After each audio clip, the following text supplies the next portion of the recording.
And a very good afternoon and welcome to the final session of the individual competition at the Para-Dressage. We are ready for the Grade 1 test that will begin in 5 minutes. 17 combinations will be going forward over the next couple of hours or so in the quest of getting a golden day here in Tryon, in the Tryon Stadium.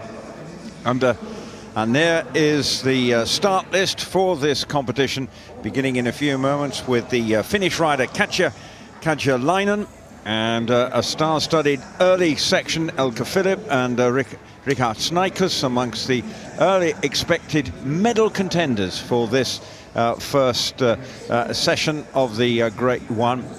And then I think the key could come at the end, so there's no way that this will be decided early, because Sara Morganti from Italy and Laurentia Tan from Singapore are very much amongst the medal ranks. As you look at their FEI rank 3 and 5, that tells you that we have plenty of drama, just as we'd seen earlier in the Grade 3 competition. Well, sunny skies, it is warm now, there's no two ways about it, and as you can see, the judges in position, but their support staff fanning themselves because it is a muggy and sultry afternoon here in Tryon, in the Tryon Stadium. And there's confirmation, 84 degrees is the current temperature, 29 is centigrade. The breeze has freshened just a tad, but it's a pretty warm afternoon. So looking forward to this final competition, and I'm delighted to say, I'm not sure she's had time for lunch, but fresh from her exploits from this morning in a thrilling and gripping Grade 3 competition, I'm delighted to say the doctor's here. Angelika Trebet is here. What a good morning you had, and what a good competition. Before we get into the Grade 1, that Grade 3 competition was really a tight competition, and I was really pleased to be here and actually to compete at this tremendous venue. It was really great. And your horse, I mean, to get that kind of performance, actually so many scores sub 70. I mean, the quality of the competition throughout, that shows these medals are hard fought this year, and particularly in the Grade 3. Definitely, and if I'm not mistaken, we had 17 competitors, and it was really tight up front. And I really hope that we get another go, and we get 2 more tests to come. Well, indeed. Well, you have got 2 more tests to come, but obviously the winner, defending champion as well, on a new horse. That was some performance, I think. Did it feel like a surprise performance, or were you expecting that? I more or less expected it that way, but still, I mean, the first time you go in for the test, it is always, you have to feel on how is the horse doing, how does it feel in the field, is he with you, and it was amazing. I wished I could have seen all the others, but for sure that's not possible. Well, now we come to the Grade 1. The first of the riders is coming in here. Now, obviously, in terms of the test, this is the most severely disabled riders, so it is well, obviously the nature of the test, but in some ways this is the most demanding grade because of the nature of many of the riders' disabilities. For sure it is, and if people think, well, they just walk, yeah, they just walk, but they're the severely disabled, the most severely disabled people, and for them it's their Grand Prix.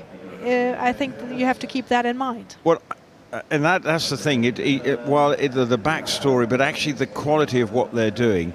I mean, it is maybe at the walk, but the 20-meter circles, I mean, to try and do that, I mean, I've spoken to proper dressage riders who've turned around and said, I can't do that. I mean, this is what you've got to understand about this particular grade.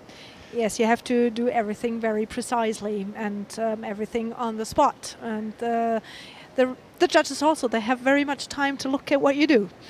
So there's no room for error. So anyway, the first of the riders, what do you, obviously you've got your compatriot Elke Philipp is competing here. It's been a tough few months, but here she is, getting out there and wanting. Is she in a positive frame of mind? She is definitely in a positive frame of mind, and I think this was her goal, to go here and to do it. And well, it's sort of but more on her in a moment. But the first rider is about to start. We have the Finnish rider Katja I'll try and pronounce this correctly. Karjalainen coming into the arena. As you say, it is the walk, but it is, and she's an experienced rider. 56 years of age. I probably shouldn't have mentioned that, but she is very experienced and has competed in Rio as well. So we're the first of the 17 contenders bidding for gold here in Tryon. It's hot now, and for people, we think it's hot, but again, for people with disabilities, again, it's another thing to contend with, isn't it? Particularly in Grade 1. It is a challenge. It is a challenge in this arena, and definitely the heat is getting onto some riders and some horses, that's for sure. But they cope very well with it so far. So talk us through the test in terms of what the judges are looking for and the difficulty for riders at this level. Well, they look at the walk for sure and a fluent test with no halts or hesitation during the test, and to write the figures precisely.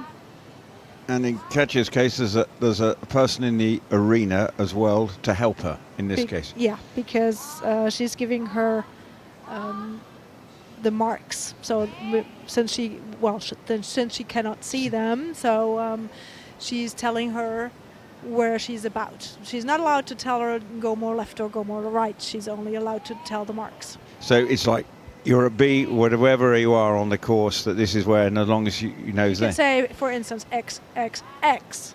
So she knows that at the third part she's at X. So this is also on the helper there to have been working with the rider long enough that they know exactly on how they work together.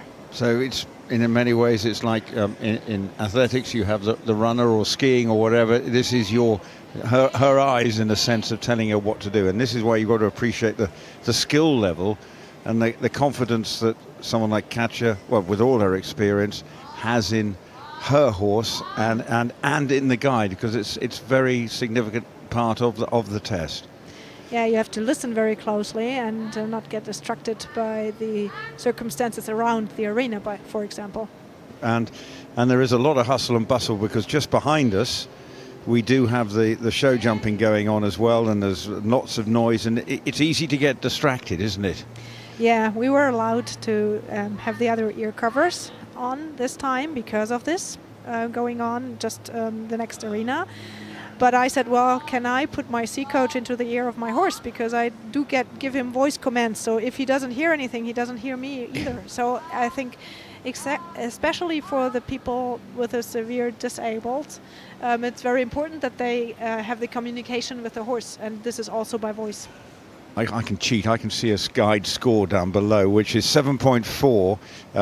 We've just down below here, we've got a scoreboard. So she's scoring some good marks early on with 7.4, round about that sort of mark. So that's a very good start.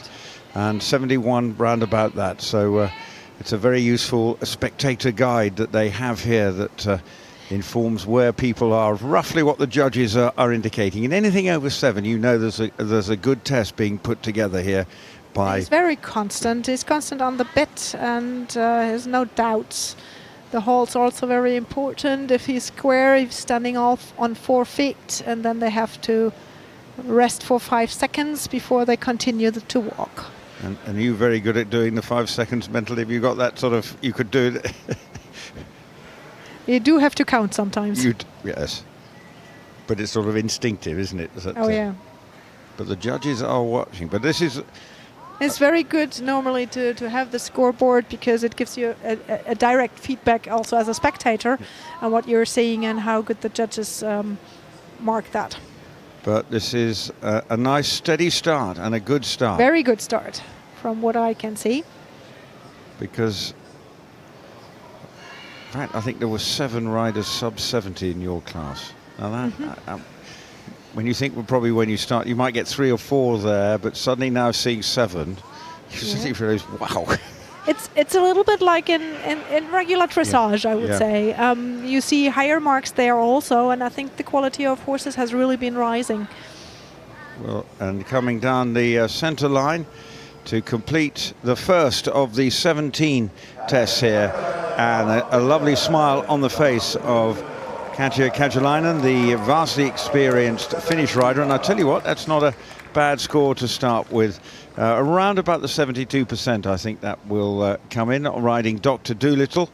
And as she's going to leave the arena again, behind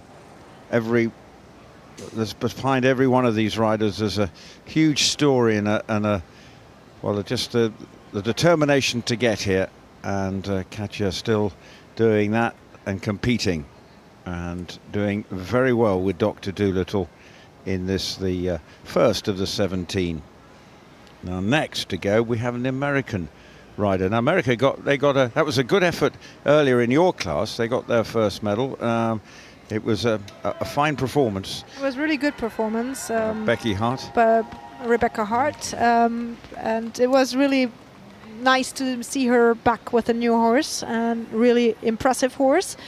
And it's kind of interesting because I saw her more or less grow up in the sport, and she has been to Germany training with me a long time ago. Oh, so you've got an honorary bronze medal. You're responsible. But the scoring for our first one, it just shy under the 72% mark, but a really good start from Katja Karjalainen, 71.893. I'm sure she'll be very pleased with that performance. She was fourth in the Europeans with 68.423, so an improvement on 12 months ago. So that is a fine score for Katja, and she will be very pleased with it. There is our judging panel, and that is judging at, just trying to check where they are, but our judges are Sarah Leach, who's from Great Britain, Mark Urban and Susanna Cunningham, who's at C, Christy Vasocki from the USA is at M, and from the Netherlands, Henneke Gerritsen is at B. So there are our 5 judges, where they are dotted around the arena. And next up, coming from America, is the 33-year-old American, and it is Roxanne Trunnell, who is riding a 6-year-old. So that is young by... Really young I'll horse. tell you what I noticed in yours. That obviously, there were 7-year-olds, 8-year-olds. How old's your horse? That was 8-year-old. There were stacked full of young horses. I could see where this is all aiming 2 years down the line, I think. Everybody wants to be on top in 2 years' time. But now coming in, another of the American riders, as I say, Roxanne Trunnell, 33 years of age, ranked 11th as far as the FEI standings are concerned. So she would be looking for a good score as she comes in to begin her test here, riding Dalton, as I say, this 6-year-old gelding, with some good combinations still to come. Ready to begin her test. And again, another one with the horse just in the corner. You didn't have it. I didn't see you didn't have a horse sort of standing. I had. You had? Yeah. Whose horse did you use for that privilege? A gold medal horse from yesterday, Stinna's horse. Oh, well. I think it's very, very nice and kind that people not only do that for their own nation, but it's a big para-equestrian family. That is what you notice it without question. And Natasha, for instance, she had Sophie Wells. I know they're from the same team, but he was winning how you all help each other and some of the individuals and use other nations wherever. But now beginning is Roxanne Trunnell, beginning her test. And just for us, very interesting to see, because the Americans have not been over the ocean to compete. So it's very interesting for us and new how they are doing with a lot of new combinations. Well, merging sport here, and Roxanne was competing here in the test event and scored 73.155. But looking at her scores, she's wasn't as straight in the beginning, so we'll see how she's gonna continue. very active walk. When you're looking at an active walk, what are you seeing that suggests that? Well, the horse should have the desire to move forward from behind. And as you can see, she rises now also in the scoring. Yep, round about the 7.2, so this is a good effort now, responding. Getting more correctly also with the figures that she's doing.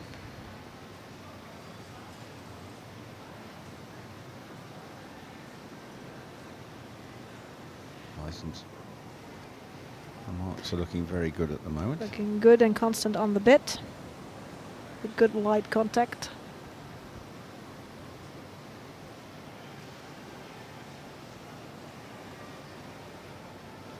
And for a grade 1 horse, what's you've obviously got to have a very calm, laid-back temperament, haven't you?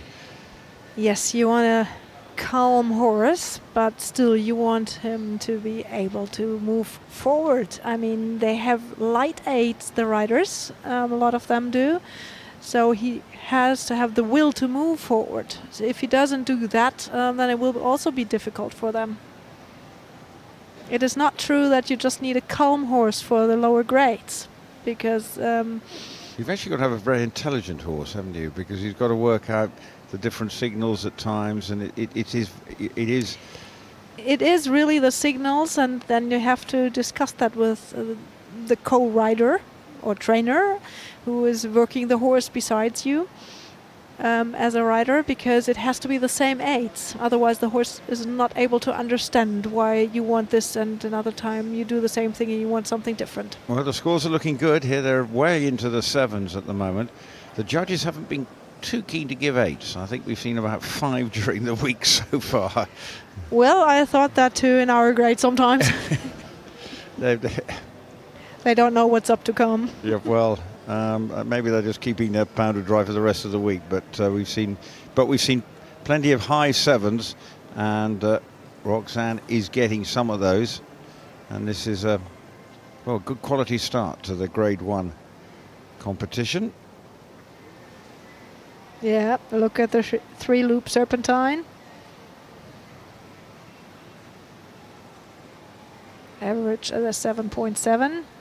A little bit against the bit and not halting well. That will cost points now, but now square.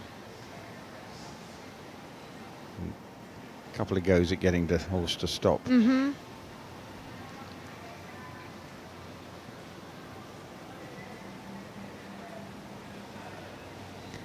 And it did cost a bit. Something, 6.4 for 1.5 circles, and the It's stop, 5.9, yeah. and a 5.9 for the halt. So that did cost a bit. It's a pity because it did stop so nicely after all. Yes, once decided, horse was very good. Good boy. Stretching.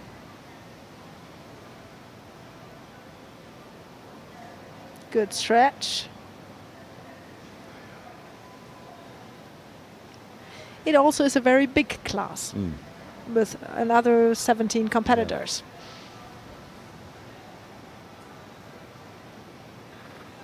Now going down center line. And the other sort of mini battle is the top 8, isn't it? For the which that is a battle.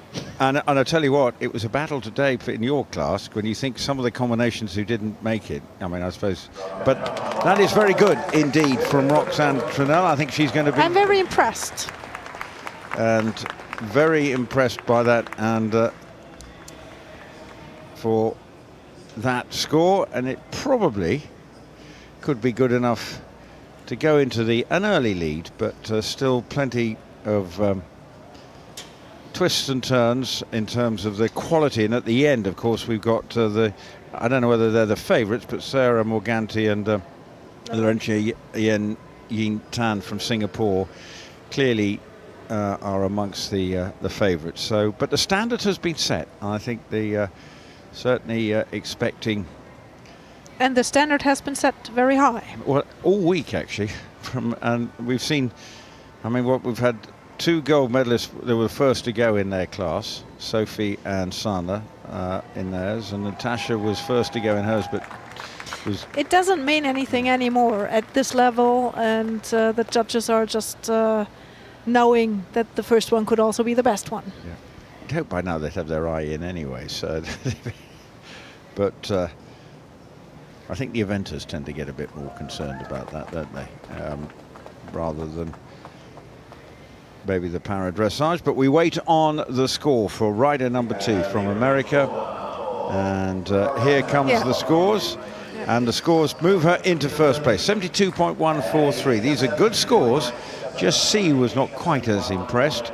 But overall, a very solid performance of 72.143 to move into an early lead for America, who, as we mentioned a few moments ago, secured their first para-dressage medal, and with Rebecca Hart being that recipient of that. Now comes Elke Philipp. Now, first Sinclair. And this is another young horse, an 8-year-old. An 8-year-old stallion. Which is always more of a challenge. But obviously it's been a tough few months, obviously. It is a tough, has been a tough few months for her. I'm glad she is here, and I think she is glad that she made it. But also it was a decision to take the younger horse, so this is the first really big competition for him also. Lost her husband a few months ago, but here, and enjoying being part of it. It's really, because you can concentrate and get on, and this is what she's good at, and it is a way of, moving on. The 54-year-old Elke Philipp, obviously, with this horse, and how we've obviously been close to in the training camp, but a degree of confidence and the feeling that she can. She has a really good team around her, and Larissa, who is leading the horse at the moment, she rides him also on regular horse competitions, and also with our trainer Bernhard Fliegel. So they are really a good team, and I think all of that has helped to get her through the couple of months, and she knows this is what she wants to do, so here she is. Well, I know you'll be rooting for her. How many years have you two been on a team together then? I can't even say. It has been a while. I think 2013 she was also with us in Denmark. Has been a while. And you've certainly seen the sport change, haven't you, since? Oh yeah, I've seen the sport change, and well, it's hard. I think you cannot even compare it. I started in '91. I mean, that seems ages ago. Yes, and it has evolved now into a serious. Well, it was serious then, but it's now it's so competitive, and it's so competitive, and we really do have other quality of horses. Yeah. I mean, when we started, we had borrowed horses, and well, you were lucky or not lucky with a draw. So that was definitely another century. Well, good to see, because but now the trouble is, but getting the right, it's now getting as expensive relatively. That is a problem. That is a problem, and I have to say, a lot of us are. Well, this is not our profession. We do have another profession to actually afford our riding, so that makes it a lot harder to find the right horses. And I think we do need sponsors, and we do need people that are willing to lend on to borrow of us horses also. Well, looking at the scores, they're all in sort of the low sevens, which is, and she's right up there, isn't she? Yeah, she's doing good, and riding very precisely, and. First Sinclair is behaving very well. He has an amazing walk. And for Elke, I know it is very difficult to really know where she is at in the field. So she also needs to walk into the field and to really see where are the points, where can I focus. That is part of her handicap. Is there a spatial awareness? What explain it? Well, it's hard to say. It's part of her handicap. She had a meningitis, and this is part of it that she has to visualize where she is at what point, and where does she have to look at when she rides her circle and things like that. And she looks very stable, but I know if you tip her sometimes on the shoulder, she can just fall into herself. So all this is quite weak, and I never believed it before I've seen it. So I'm very happy that this young horse is doing an amazing job in such an arena. Well, the scores are all in the sevens at the moment, so the score is a very respectable one. He could move a little bit more forward from my side, which is difficult when you do all the turns.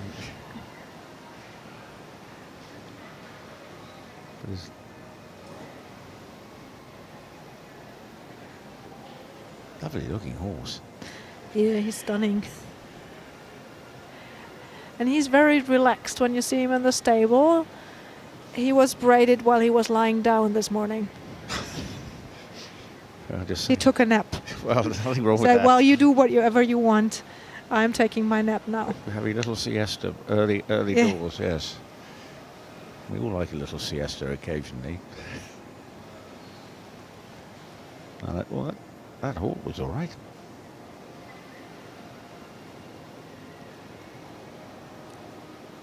Okay.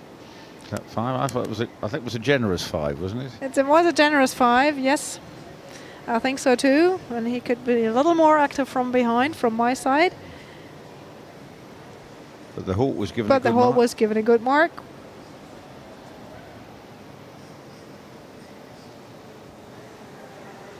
And was very stable for those 5 Oh, seconds. yeah. Did not move at all.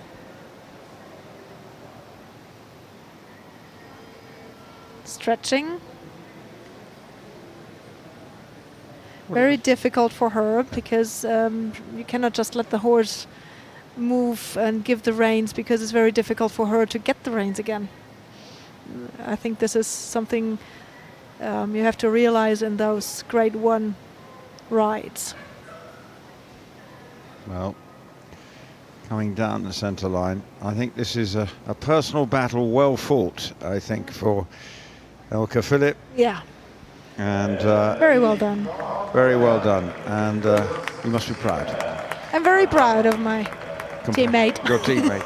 By the way, who's covering for you when you're away? Are your patients being knocked out in Germany? Because normally that's what that's. Have you got a fella? Someone's covering for you. Are you all right? Yeah, I hope they're all right. The German health medical system's not grinding to a halt. No, I don't think so. They have to live with it. Wherever I started to work, they knew that I am very competitive in horseback riding, and if I'm selected and if I get a chance to go, then I'm gone. You're gone. I'm out of here. I'm out of here. And it's quite a nice place to be. Florence wasn't much fun. I only got here on Sunday. Was it quite tough? Did you? Well, I think we stayed quite lucky here, and it did not get the rain that they expected here, but you never knew. Well, there is Elke Philipp just giving her horse a huge pat, and you can see the joy it's brought to her to complete and compete her test here. We wait her score, but being led out, that is a stunning horse, and look how pleased she is as she comes. She's very pleased. Coming out. And we are too, for her. And obviously from the... let's see what her provisional score will say. And of course, from a German perspective, the dressage was not unsuccessful last week. No, definitely wasn't, and it was we were getting goosebumps when we watched it. Well, it was with Isabel Wirth, terrific story, winning the medal machine that she is. Well, here come the scores. 73. Oh, 73. Now puts her into the lead. 73.071. Well done to Elke Philipp. And first Sinclair, some good scores there. See again, a little less generous, but overall that puts her into the lead. Is it going to be good enough to hold on? But it's really competitive, isn't it? It's... I tell you what, the team competition now looks very interesting. I mean, obviously I'm a Brit, and obviously, but where that situation is now, if we look ahead to Thursday and Friday, the team competition, I mean, the Dutch now look as if they are very strong. I think we definitely get back to a competition there, Yeah, which is great. And even though the Brits always say there has never been a gold medal before with another team, which is not true, because in 91 the Germans had it.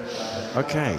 But it was only 91. Only Only okay. 91. Well, there's sort of like before 90s, there's a sort of cut-off point, isn't it, when they say that, you know, or maybe it's like sort of from 96 on, which is true. Yeah. But I tell you what, now here's a guy who is it's one of the great characters. He's a great character. Yeah. And it's I refer to, it's the most appropriate named horse for him to have. King of the dance. King of the dance for Rihards Snikus from Latvia. And I tell you what, his infectious enthusiasm for the sport and his performances last year in Gothenburg illuminated the week. And that smile was one of the defining images of when he collected a silver medal. It was pure joy and unheralded joy, because obviously clearly battles physical conditions, but the way he's able to get, and look at that picture of that horse there, ears pricked, that is just and also having a quick chat to the judges. What I do notice of how you all go around, I can't remember which rider it was this morning, but Basic was saying, good morning judge, and definitely on a major charm offensive. Do you do that? This time I didn't. I was definitely too occupied with my horse and to see that I will get him in the right spot at the right point. But yes, sometimes I do look at the judges and I do say good morning. Yeah, good morning. Yeah. Good morning. Be kind. But this will, I'm sure, be a very good test. He's been a consistent performer. He picked up 2 medals last year in Gothenburg. And what is really amazing when you see him and how he battles with his handicap, and then you see him drive around on his bicycle all the time, because he can ride the bike way better than he can walk. And you see him on the horse and how the horse is moving. And you know what? The horses just do it for us, and this is what is so amazing. Yeah, and this is where you have to appreciate the skill, because obviously battling with movement issues but somehow, and this is where it's so clever, the horse knows which one matters, and that's why you realise the skill level required from rider and the trusting partnership of the horse. Look at that. And a 7.8 to begin with. So, some good scores. So this is there haven't been too many 7.8s on the enter for many other combinations across the week so far. But these scores are all in the 7s, so this is a not unexpected positive start for Rihards. And obviously Latvia not necessarily known for producing that many equestrian stars, but here he is on the world stage doing his country proud, and has done for some time. Look how the horse just quietly does everything. And so active and so willing to go, just listening on what he has to say, understanding his aids. Just joy to watch. It's 1 or 2 slightly poorer marks coming in, but back on track. There was a 6.8, but he's followed by a 7.5 with his marks on the centre line.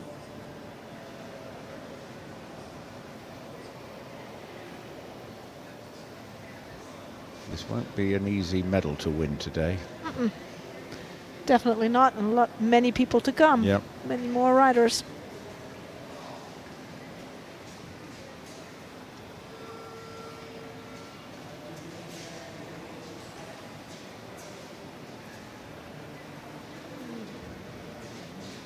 See how they mark this.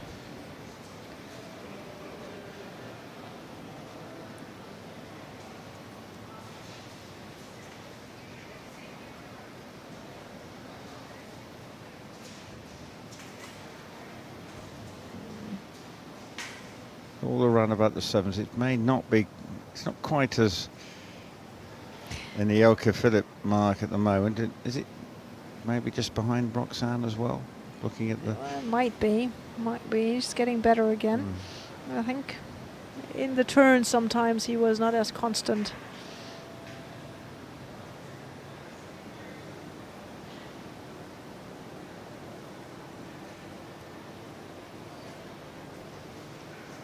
But keeping it together, it's still a consistently good performance.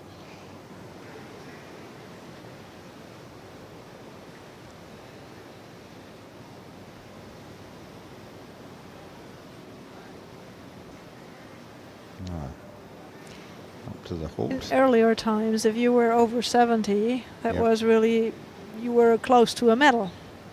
Not bad for the halt. Not bad for the halt. Immobility. Yeah. There he goes again. I think that was really good. Yeah, 7.5 for the halt.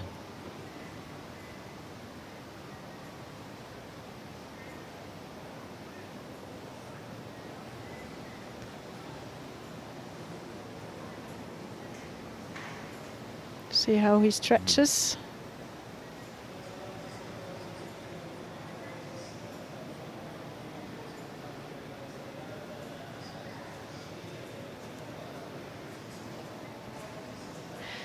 Horse and rider and the whole team needs a whole lot of confidence. Yeah.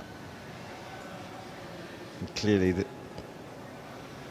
these two have great confidence in each other as they come down the centre line.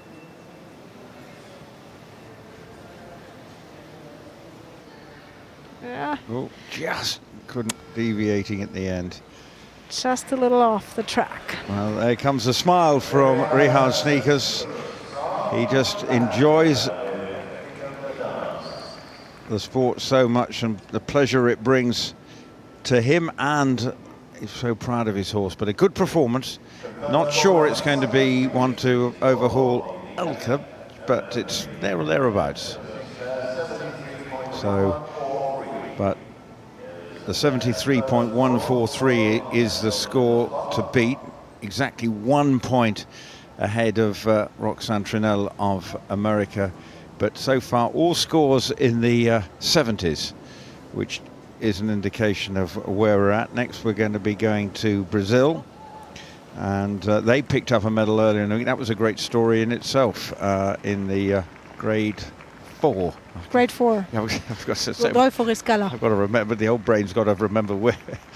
And what a story that is in the backstory behind that. But there, Rihards is that infectious smile as he completes and he leaves the arena looking around. He's sort of taking it all in. He loves the moment. And here we go with the score. He's gone into second, just inching in front of Roxanne Trunnell, 72.250. And you can see on how close everything is. It's already. Well, we look who maybe some of the rest, maybe we're not going to quite see as many getting as close, but we've still got the top two at the end. So, but this is never stays interesting. Yeah, it's never predictable. There's the whole week. Okay, clearly the same sort of numbers, but you're never quite sure until the last moment. That's where it's been different. Before, you felt sometimes, well, if someone did, no one's going to get close. But now it's a different ball game. And everything can change again for the next test, for sure. And Urban looking very serious. Yeah. Well, it's quite a serious job. It's a long job. And on the judges, are these specialist para-dressage judges, or would they are they just dressage judges? I mean, both. They are dressage judges to start with, but they cannot just come into para and then judge here. So they have to do their extra thing to be able to judge, and there's a long way to go also. Because in a way, they're judging while in able-bodied dressage, of course, you are seeing it's easier, but then what you've also got to be able to see through is that every rider is battling with a different issue, and that in a way. But you have to learn to really look at the horse and see how the horse is going, and you cannot take the handicap of the rider into your judging, because you look at the horse and how he goes. So you just have to mark the actual, that on its merit, whatever, and the rider is not saying superfluous, but as actually that is, it doesn't matter. It doesn't matter. I mean, I think this is very hard because you do see the combination, and yes, it does matter for sure. Even when it comes to harmony and everything like this, the handicap does matter. Some cannot just sit the same way. But if the horse goes well, and if they do their circles, serpentines, and whatever else in a correct way, then they have high marks. Absolutely. Well, coming in to the arena right to start is the Brazilian rider Sergio Froes Ribeiro de Oliva, to give him his full name. He's riding Coco Chanel, an 11-year-old mare. Wonderful name for a horse, Coco Chanel. From Brazil is this horse, and let's see how he can get on here. A good standard has been set here already.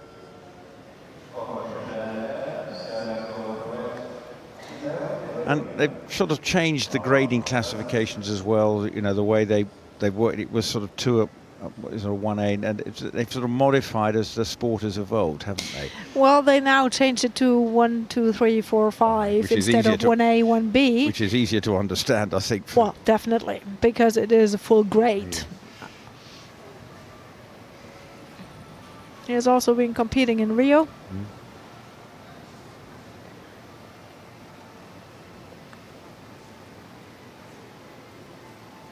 Which Olympics were you in London? Rio? Yes, I was. In Rio? As an official. I did not make it on the team. But since I have been with the sport since '96, and I said, well, I still want to be there for the sport.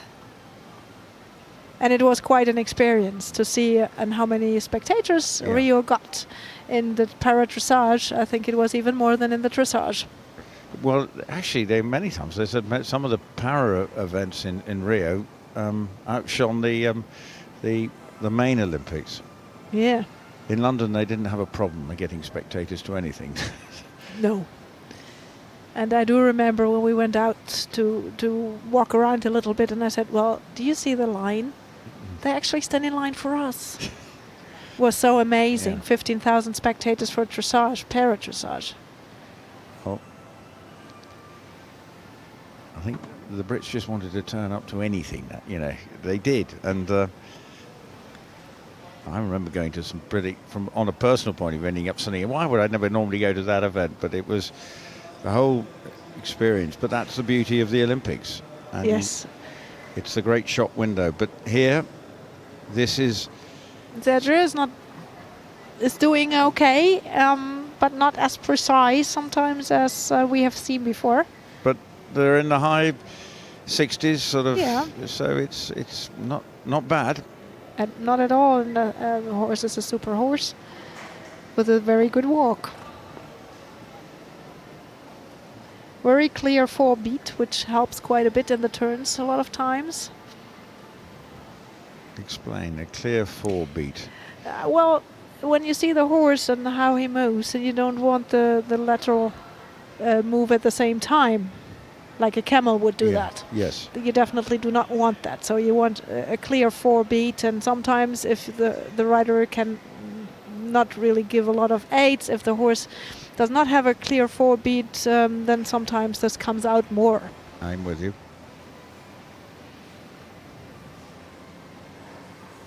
It's not just about... They look about the overtrack and how much he comes from behind, and he overtracks from the footprint in the front. But not only that, the 4-beat is also something that is a very important thing to have. And obviously we're looking at the way this one's... How do you assess this one's overtrack? It's not overtracking a whole lot, but sometimes that is easier to ride. If they really have a big walk, you have to be careful sometimes with the walk, that it keeps the 4-beat. Well, all the scores are pretty solid, and this is not not necessarily going to. Well, it's sort of looking as if the standard's been so good that maybe just in the low 70s, inching into the 70s, but it's. So we've had 4 very good combinations already. Coming into the halt. Stepped back, so. Front leg not quite square. That seemed quite a short 5 seconds. Yeah. Yep, 6.8 for that.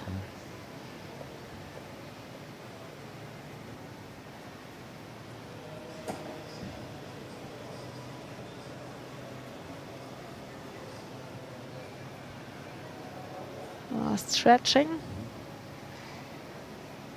As you can see, that can be very difficult for riders. Yeah. But again, they can lean forward. If the horse is stretching, this is okay. It's also allowed. The judge judges what he sees in the horse. And the other ones just give the reins and then get the reins back up again. A little beside the center line. Here he comes. Well, I think he's going to be very pleased with that. It's not going to be meddling, but whatever. It's a score that looks as if it's around about the 70% mark. Yeah. Maybe just a shade under, but overall, still a very creditable effort for our Brazilian rider. And the one from Latvia. Yeah. He comes to the second.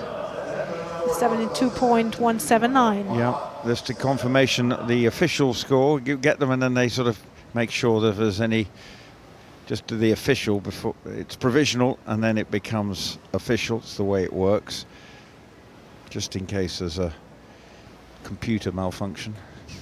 0.03 is very close. Yeah. If you see between the second and the third, for instance. Well, this is what and that in terms of a sort of error out on the course, it's infinitesimal, isn't it? It's a very fine margin. But sport is about whatever discipline, wherever, is always down to these margins, and that's why every little bit of a test is so crucial. But the score's coming in here. It is over 70%, so that is 70.036 in confirmation there of his score. He was very impressed with a 75 score in excess of 75, and E is Sarah Leach was took E, where E is to the right from our position, so that's where Sarah Leach is based, and she was, and just to look at where we are at the moment after the 5, there is confirmation that Angelica's compatriot is sitting proudly top of the leaderboard, but and she must be thinking maybe there's a medal on the cards here. Could be. Could be. There's a very calm response from the experience. Could be, but there's still a lot to come, so we will see. But anything 73, in terms of what the scoring has been this week. 73 is good. Is good. That's for sure. Because earlier I think Sophie won was 75 something yesterday, which was the best score across the 3 grades yesterday. Yeah. But today, obviously 73. Now, coming in, Canadian rider, and this is Jody Schloss riding the 14-year-old Lieutenant Lobin, or as probably from North America, I better say Lieutenant Lobin. Do you think that would be the right way to say it? I guess that's the right way to say it. So, Lieutenant Lobin. Coming in, and to begin her test.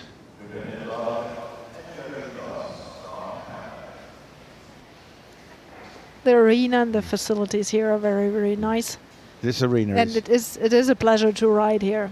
The footing is amazing. Well, I think after all the rain that we got. I think that everyone has said here in Tryon the incredible surfaces. I mean, they talked about the cross country being fantastic for the eventing, but all you riders in the main arena said, and the scale of where you've got to go and ride out, I mean, it's fantastic. We had quite some challenges besides that, but It's interesting, we've got a man with a ladder outside our commentary position as we speak, so there's been some interesting things going on, but from the actual horse sport point of view, you cannot say that this hasn't been anything but terrific. And the horses, the surfaces have all coped, and the stabling is good. I mean, we cannot complain about that. They're huge barns. Yeah, definitely. And it's a very picturesque backdrop with the mountains in the background. It is.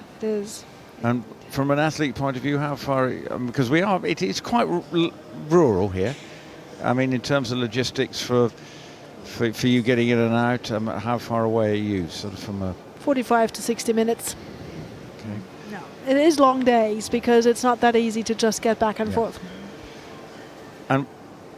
And we've actually got, particularly from a para-dressage, it's not straightforward, and all the logistics. Logistics is a challenge here, and we are very glad that we do have 3 cars to go back and forth. But we have some people that do have to do a lot of driving. Yeah, and the German team wouldn't be the smallest team here this week. No, I guess they're not the smallest team. That is true. But still, I mean, it is long days. You want to see your teammates. You want to be in the stable. You want to see your horse, and you have to take that into consideration if it's getting too long for you. Well, I think I saw the other day I was leaving the venue about 7:30, and you were still washing down your horse at one stage. So it would be about right. I think that was on Tuesday. Yeah.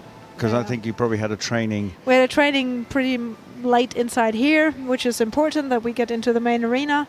So after that, you take your time. Even though the grooms do stay here on site meanwhile, but still you want to be with your horse. Well, Jody's scoring around about the 67, 68%. And for me, a new combination that I have not seen before, so very hard to say.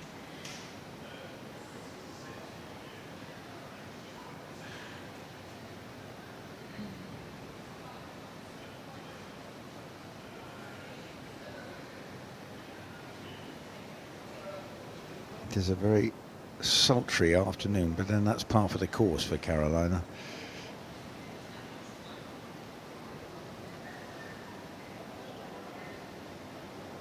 And presumably in Germany you had a very hot summer as well, and that presented its own. Did that present its issues? I think that was pretty good for us to cope with the situation here. Yes, well, I think all the European horses would have benefited from a very hot summer. It's for me, it's more the humidity than the heat that is getting to me. Into the halt, it's just not quite square. Square, and a little bit of movement in that. So,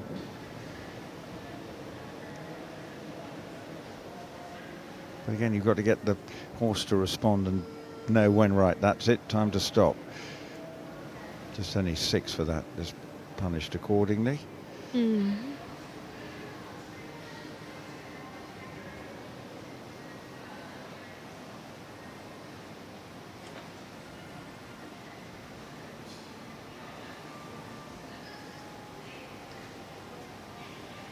Does not want to stretch in the same way. You can see that. He thought it's something else he should do. Some misunderstanding. And that's always can be the. But you can have miscommunication at any standard, can't you? Just you want to do one thing, and the horse actually says, "No, that's not my game plan." So 1 or 2 slightly poorer marks coming through, but still happy enough. Yeah, and still, you can see on how high the standard is. They're all here because it's the World Equestrian Games. And it should be. Yeah. Yep. And so just confirming the score, 70.036 was the confirmed score for the Brazilian rider. And now coming out our 6th rider. We have 3 more combinations before a break in this 17 rider field. Lovely looking horse. The quality of the horses is improved enormously too, isn't it? I was going to say the same. When you look on the muscles and how they've been turned out, and you can see that they're very well trained and very well taken care of, no matter which horse from what country.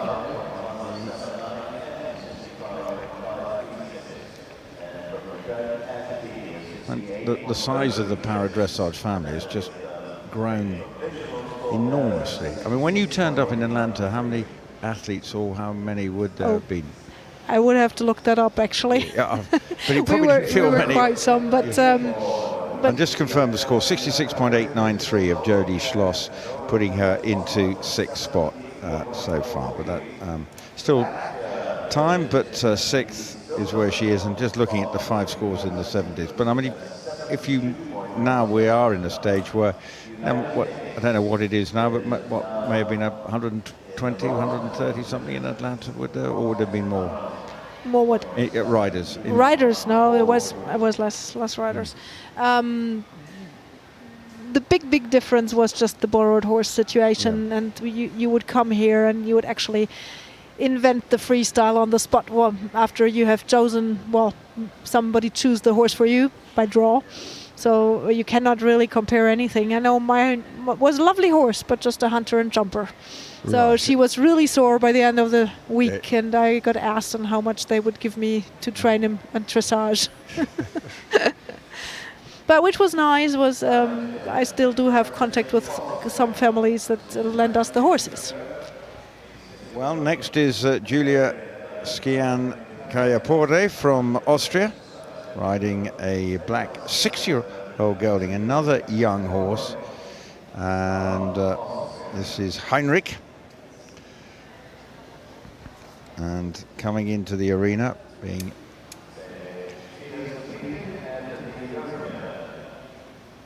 Heinrich the Fourth. Yes, don't forget the 4th. It's also a Hanoverian. From the Niro. Obviously, Pepe pushes the golden boy of Austrian eventing. He wasn't so golden this week. He was the silver boy this week. Well, still good. Still very good. But also not. He's not always the same horse. Yes. So no, and I think he was riding a different horse this. Sailor's Blue is a new horse to him also.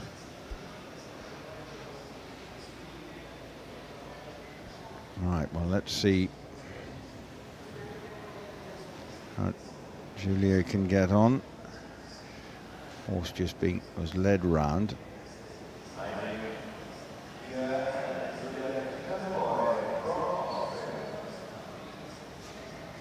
Then you can see the skill that we required between horse and rider.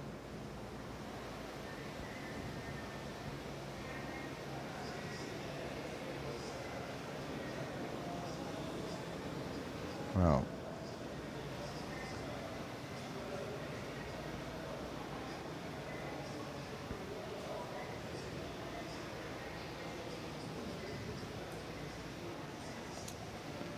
she looks quite young. I'm just going to look up exactly, because might be a first, but we do need young riders. We do need upcoming riders.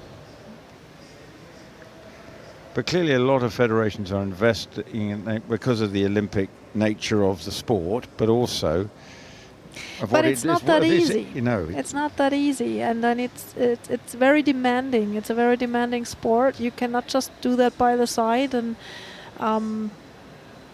it's time and money-wise very consuming. That is the. I think the money is the. But I think in any sport you have to put the time in. I mean, how easy is it for you to juggle work life and riding life? Presumably you go and do a day's work, and then you probably might have to go and ride in the evening or in the morning or whatever. Normally for me it's in the evening, but you still have to figure out where you can spare those hours. And then you do want to have a good quality training. So sometimes if I'm too worn out, then I have to make a decision if that is worth it or if I can do it better on another day. Well, according to Julia, is 22.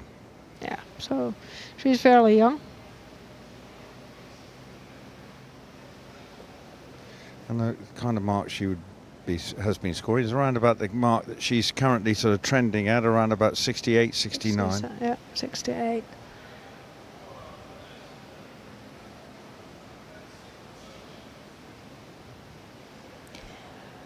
But when you see her move on the horse still constantly goes its walk.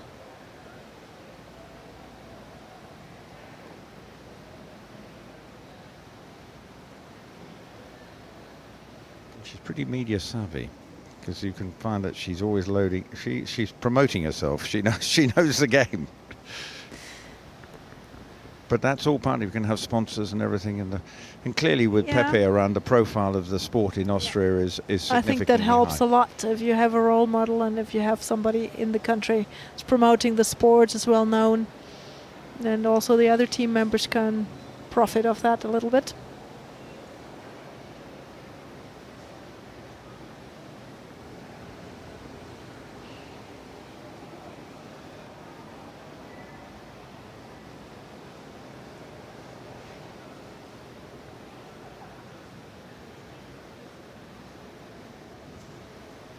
She's having a cheeky look at the judge as she went past, so you noticed that. I have noticed that. I would definitely not have the time to do that. She was definitely a cheeky grin at the. I think it was B was definitely saying, "Right, I'm doing all right here. Come on."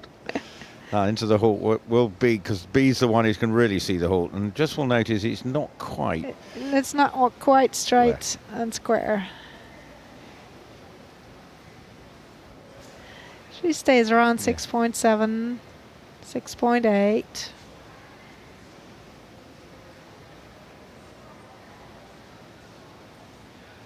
But definitely Julia is enjoying herself out there. Which is good. Do you still get nervous? Were you nervous this morning, or did you? Yeah, I still do get nervous. Well, if you're still getting nervous, and yeah. If everything is equal, then I don't think I would do it anymore. Okay, yes. If you weren't getting the buzz, you wouldn't. Yeah. And you've actually had a long build-up here, because you've been here. I don't know how long. Oh yeah, quite 10 long. 10 days. I don't know. Quite long. We came here on the 10th. We flew out of Munich. Right. We're at now the 18th. No, what are we now? The 18th. Yeah. Well, she is very happy. Oh, look how pleased. She's almost giving us a fist pump as well there. I think she was really pleased. And she is smiling her way out. She's clearly enjoyed every minute of that. Well, that is good. And good to see. And it is a joy to be here and to be competing at that world level. And this is only a 6-year-old. So the more these two work together, that's... grounds for optimism. The right horse to continue with. Oh, look at what that means to her. That is, she's very happy.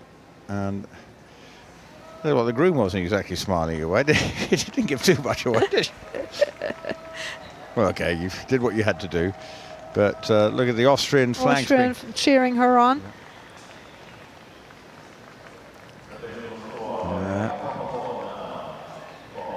Really working hard, but getting the score. And it's going to be a score, I think, of 67.893. So that's just going to go ahead of the Canadian rider. So 67, there it is, 8.893.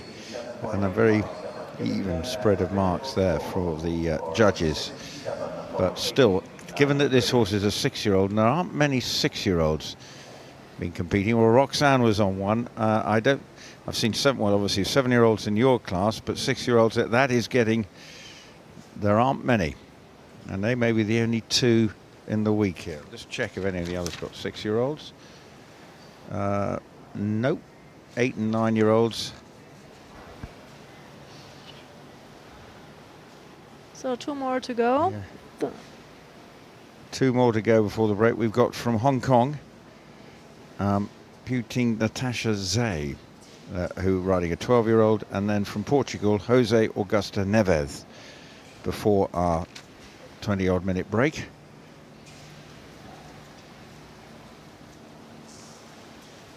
Luckily, we're in an air-conditioned commentary box. I think it'd be quite warm outside. It's kind of nice to cool down a little bit. So what time would you have had to get here this morning then to prepare? I mean, if it was a 9:30 start, were you reasonable? It was reasonable not to... We only drove away from the hotel at 8 o'clock. Oh, so that was reasonable. Yeah.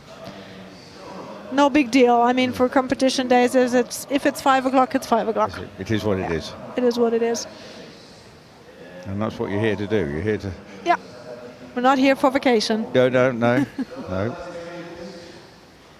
So here comes the next competitor. Yep. Friendly horse is on its way. Yep. And from Hong Kong, they've had 2 riders in your class. My son's just gone off to university, but one of their riders is doing a bunk from Freshers Week from university. Should have gone to Portsmouth. Fleur should have gone to Portsmouth University, but instead, she hasn't even told them. But I think when they realise what she's actually been doing, I think they'll be very pleased that she'll be enrolling at the university. But good to see Hong Kong with riders here. It's good, yeah. And they, it's all new teams, new combinations, new trainers. Well, actually, with Hong Kong having a big racing industry and a horse industry, it's... But dressage-wise, they're not on the top.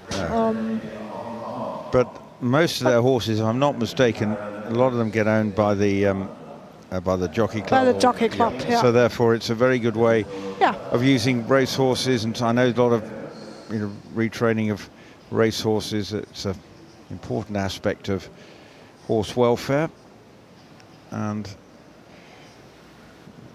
many might have not if they're a fiery racehorse, but they can find a home.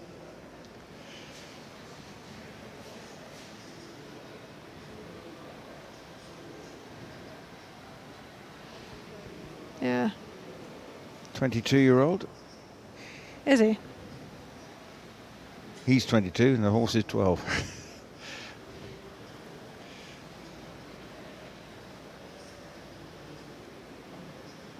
So, spoke to before the week and was excited. We're down at the trot up. I think they've definitely gone to the charm offensive with the judges.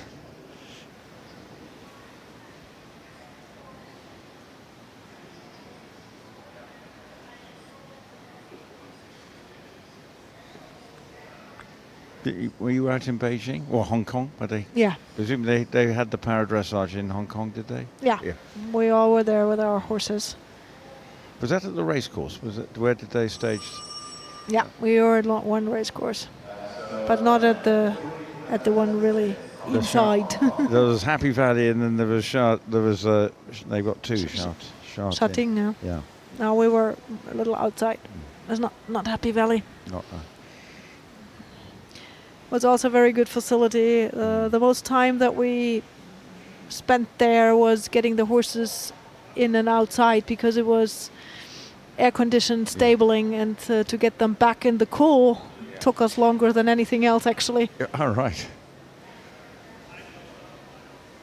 Of course, Hong Kong got battered by another cyclone, or typhoon they have over there. Mm. Well, here she goes, ready to start.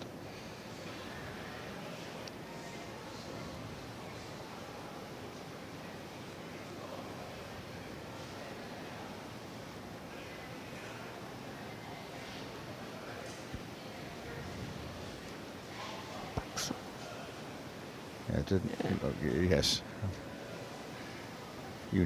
You noticed. If I noticed, it means it didn't. Halting wasn't really much of an option there, was it? No. It's ready to go. I don't know on how long this combination has been working together, but I think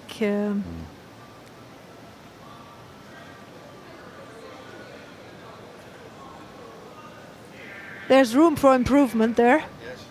I think so. But actually, the two other Hong Kong riders clearly, it's a work in progress. Definitely, but I'm glad that they are here and that they have several riders here.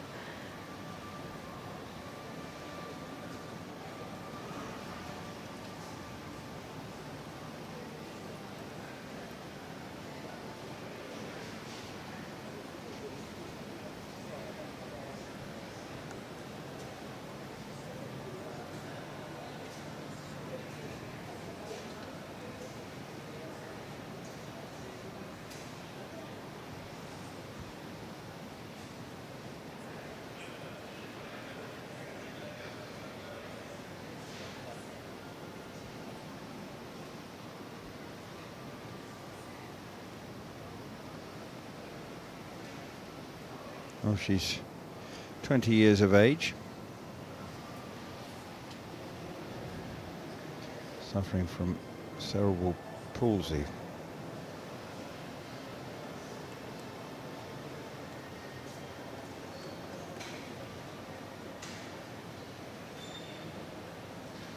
And she may have been, if my facts are right, the youngest para-dressage event rider at the London Paralympics.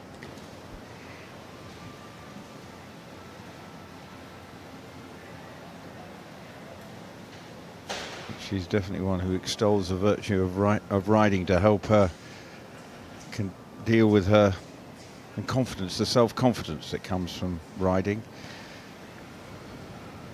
That definitely is something that helps a lot of young kids or young adults, because on the horse you use the four legs, Yeah. and you can walk in a way you can probably not walk Yeah. without the horse, and it gives you a freedom that I never have, and I think a lot of those riders don't have either, if I'm using the wheelchair or my artificial legs.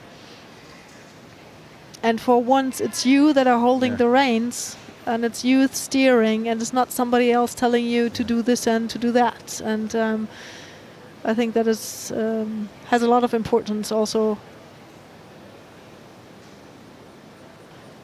while you grow up. Yeah.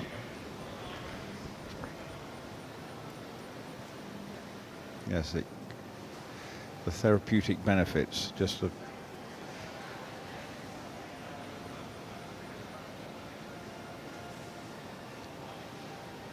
well, the scores are sort of in the low sixes. Oops, not really. Did not really want to halt. Not going to get a good score there. Did not want to halt. But all the same, no, 4.7. And that felt and that felt generous. Yeah, it was not really a halt. No.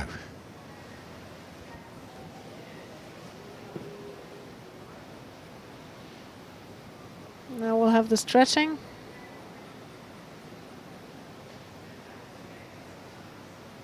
Has a good walk. Desire to move forward is also there. Some better marks as well, coming after that halt. Yeah. So coming to the end. And just a 7 a moment ago. Yeah.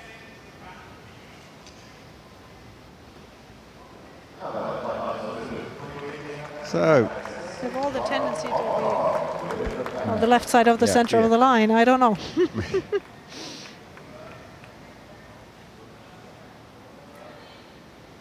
But job done. So we'll probably go into 8th and last place. But again, there was the odd decent moment, and the odd. I can see the Hong Kong flag being waved by some of the spectators, the support team.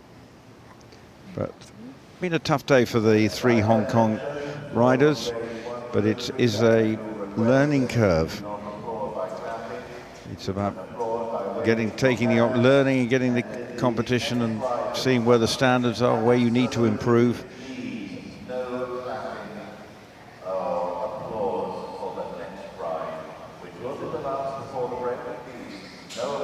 So we'll wait for the Portuguese rider now. think there's just been a message put out to no applause. No applause, yeah. Not all the horses with their riders can handle the applause, and that's a precaution being taken. So, score has come through 62.429, which means that she will be into 8th, but looks reasonably pleased with that. You've got to say, what were your target? I mean, presumably when you guys say, well, I think I want of course you want as many as you, but you've got to be realistic, haven't you? You've got to be realistic, and you've got to see all the circumstances around that and how long you have been working with this horse in this combination with this trainer, and be realistic and fair with the horse. That's why I think Rick van der Horst, when I look at her previous scores, she was getting around about 70, to suddenly come in with a 73%. That's special. Very special. Very special. And watching it, it looks special. You know. But I don't know. You were after, so you probably didn't get a chance. Didn't get a chance, but I've seen her before on the horse, so. Yeah, you knew that it wasn't going to. So now the final rider coming in, it is Jose Augusto Neves. Obviously the crowd have been asked to remain reasonably quiet.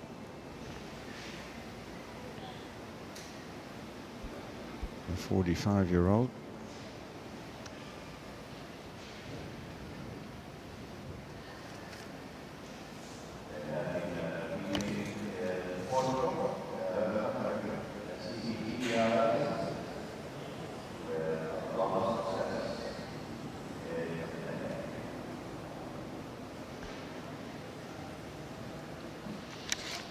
So, getting ready. 16-year-old. Yeah. Chestnut. Which by this class standards is in the veteran class.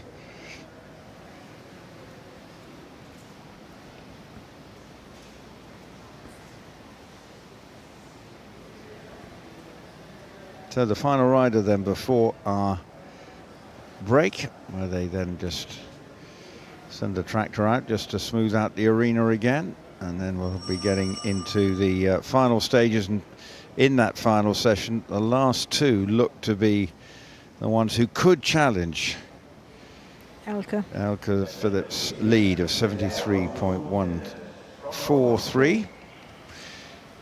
And alongside me I have Elke's compatriot, Angelica Trabert, if you've just been joining us here, who was competing earlier today.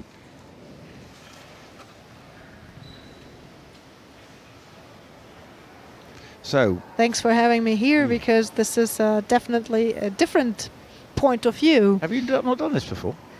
No, I don't think so. Well, don't think they so. do it like, as they say, a duck to water. And it's cool in here. It's cool in here, and like I said, it's a different point of view, and enjoying to watch all the spectators, because normally you have something else to do in between. Well, off and running, Jose Augusto Neves. And coming in with a opening 6.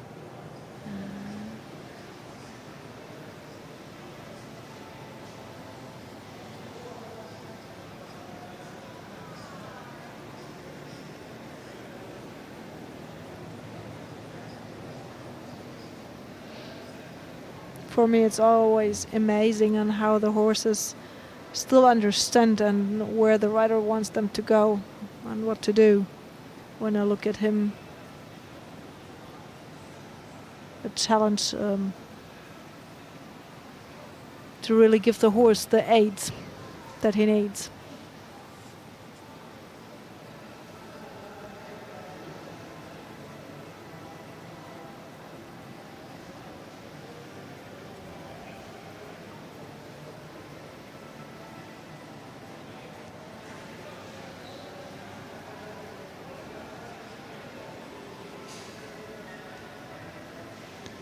Well, the marks are in the mid-sixes.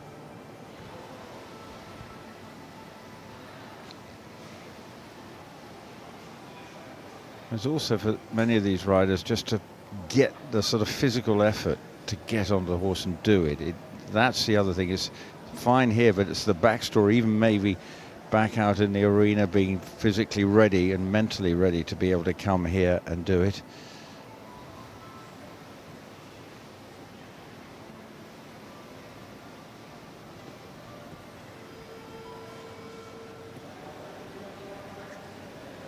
So just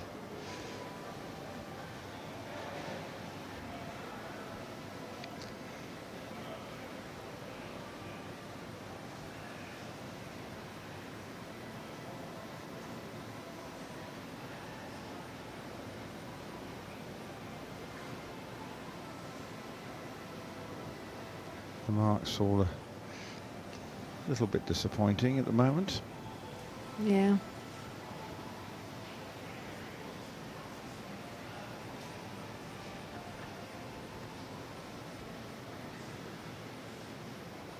It's a nice way this horse is very sort of deliberate the way he puts it's almost like sort of paddling down.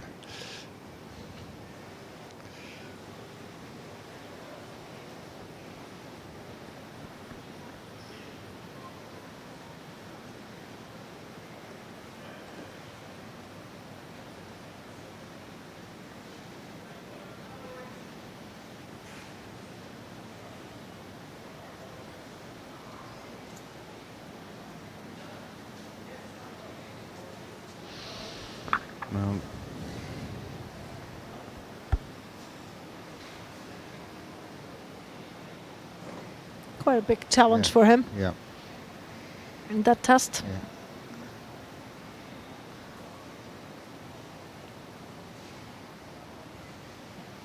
Horse is remaining calm and doing. Was trying to do its job, but definitely this is a little difficult. Into the halt. Stayed still, but not a perfect alignment. Now the final few bits of the test. Half vault stretching.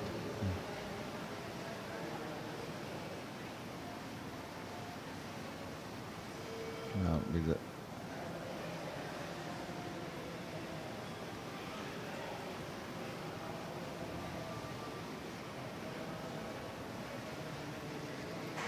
I feel that horse is one step away from breaking into a trot. He looks a little bit like he would enjoy to move a little forward. Very brave. Yeah. I think that's why the arse was quiet, just in case the horse suddenly did. But coming down the centre line, and actually right on the centre line. This time, yeah, but he is relaxing him right hind foot. Correct.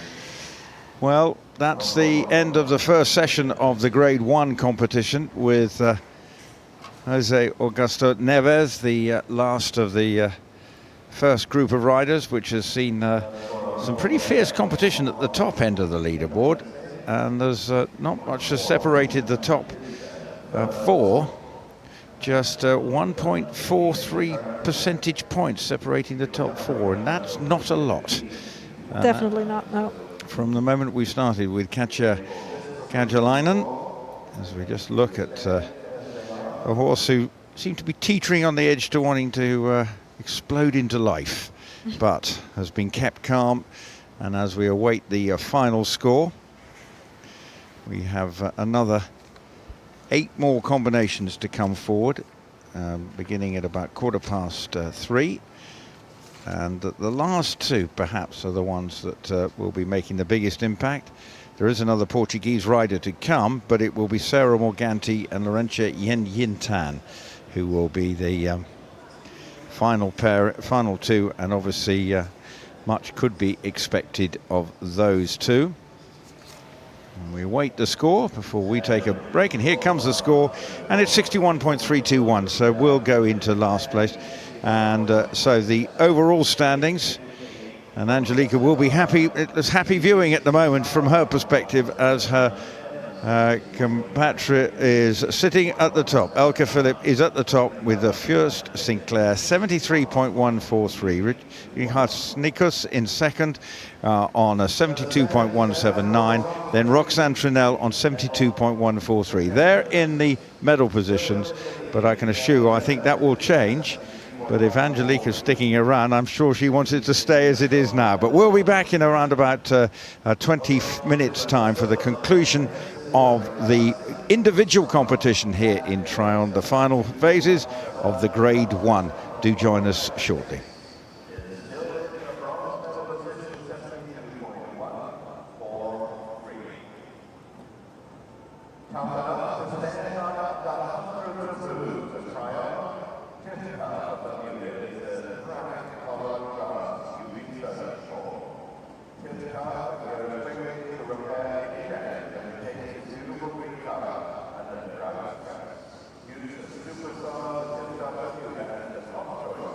Your Lord.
Welcome back to the final session of the Para-Dressage individual competition here in the Tryon Stadium. It's the conclusion of the Grade 1 class, and it is going to be a thrilling climax, judging by what we've seen already, because the scores have it pretty close at the top. But sitting in the gold medal position is Elke Philipp with 73.143. She's ahead of Latvia's Rihards Snikus, 72.179, and then Roxanne Trunnell of America is in the bronze medal position on 72.143. That is the standings of where we are. This are the final 7 riders who are coming forward here, because we have, rather 8 riders, I should say. But I think the real key will be at the end with the freestyle winner from Caen, Sara Morganti, and obviously Laurentia Tan from Singapore.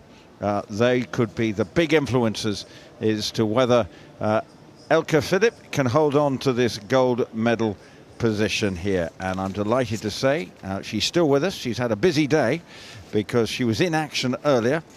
But Angelica Travert is with me, and I'm sure she's going to be anxiously watching these. Yes, well, she's already, because I had Natasha Baker with us yesterday afternoon with Sophie Wells going on to gold. So maybe it's important that you're in the gold medal position so we can keep the luck going. You can, not that you wish anyone ill of all the other people out there, because that's not the way you para-dressage riders operate. But I'm sure you'll be rooting for Elke, because it will be a wonderful achievement for so many reasons if she holds on for gold. But now, Do you think she can?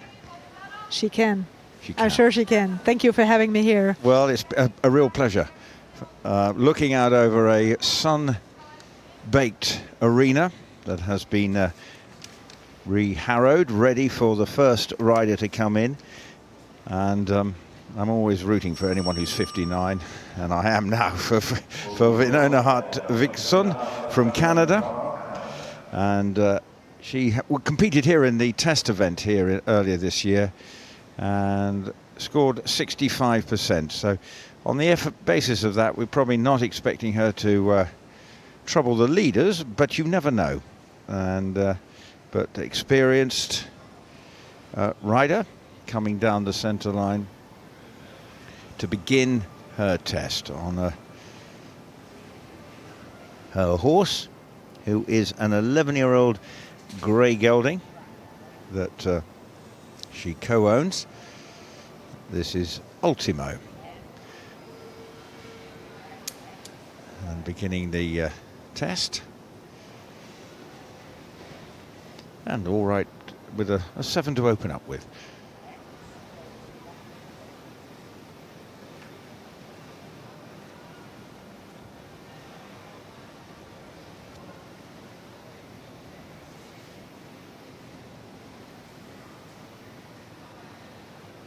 And a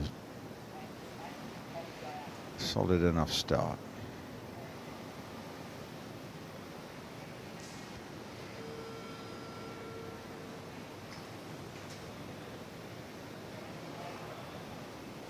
See the friendly horse in the corner.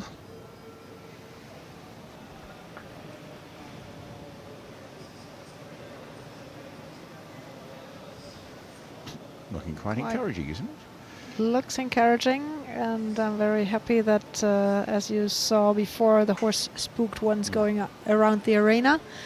So I'm very happy that it looks solid and safe at the moment.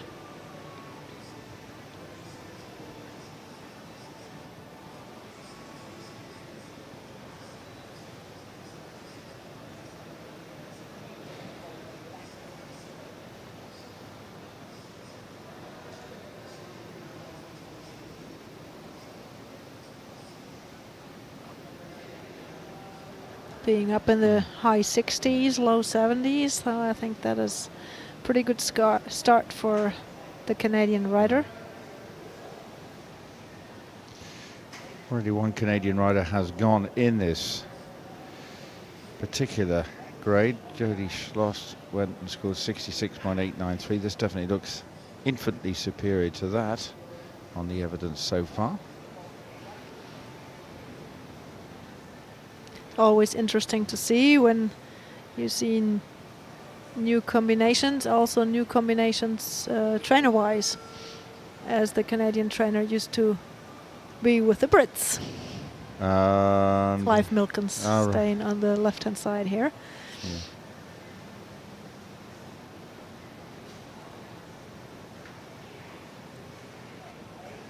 It is like a big family, and some of those people, we have known each other for over 20 years. All real horse people, trying to find good combinations. Michelle George has gone to work with she's going around with the Brazilian. She's been with the Brazilians, yes. Michelle Asselin being with the USA team. So that mixes a little bit. Yeah.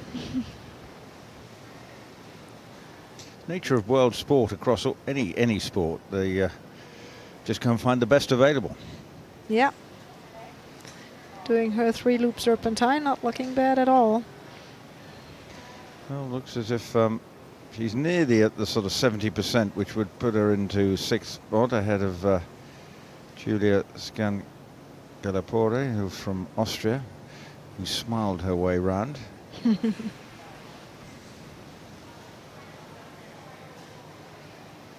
No, they won't. Not.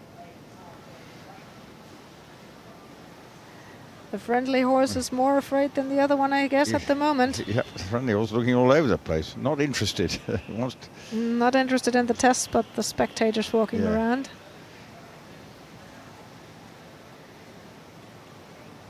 See that it's not really a tented village, it's a permanent village, isn't it? All the trade. About to finish her test. Now the stretching. Well, It's a nice stretch. that is. Let's see if the judges were as impressed.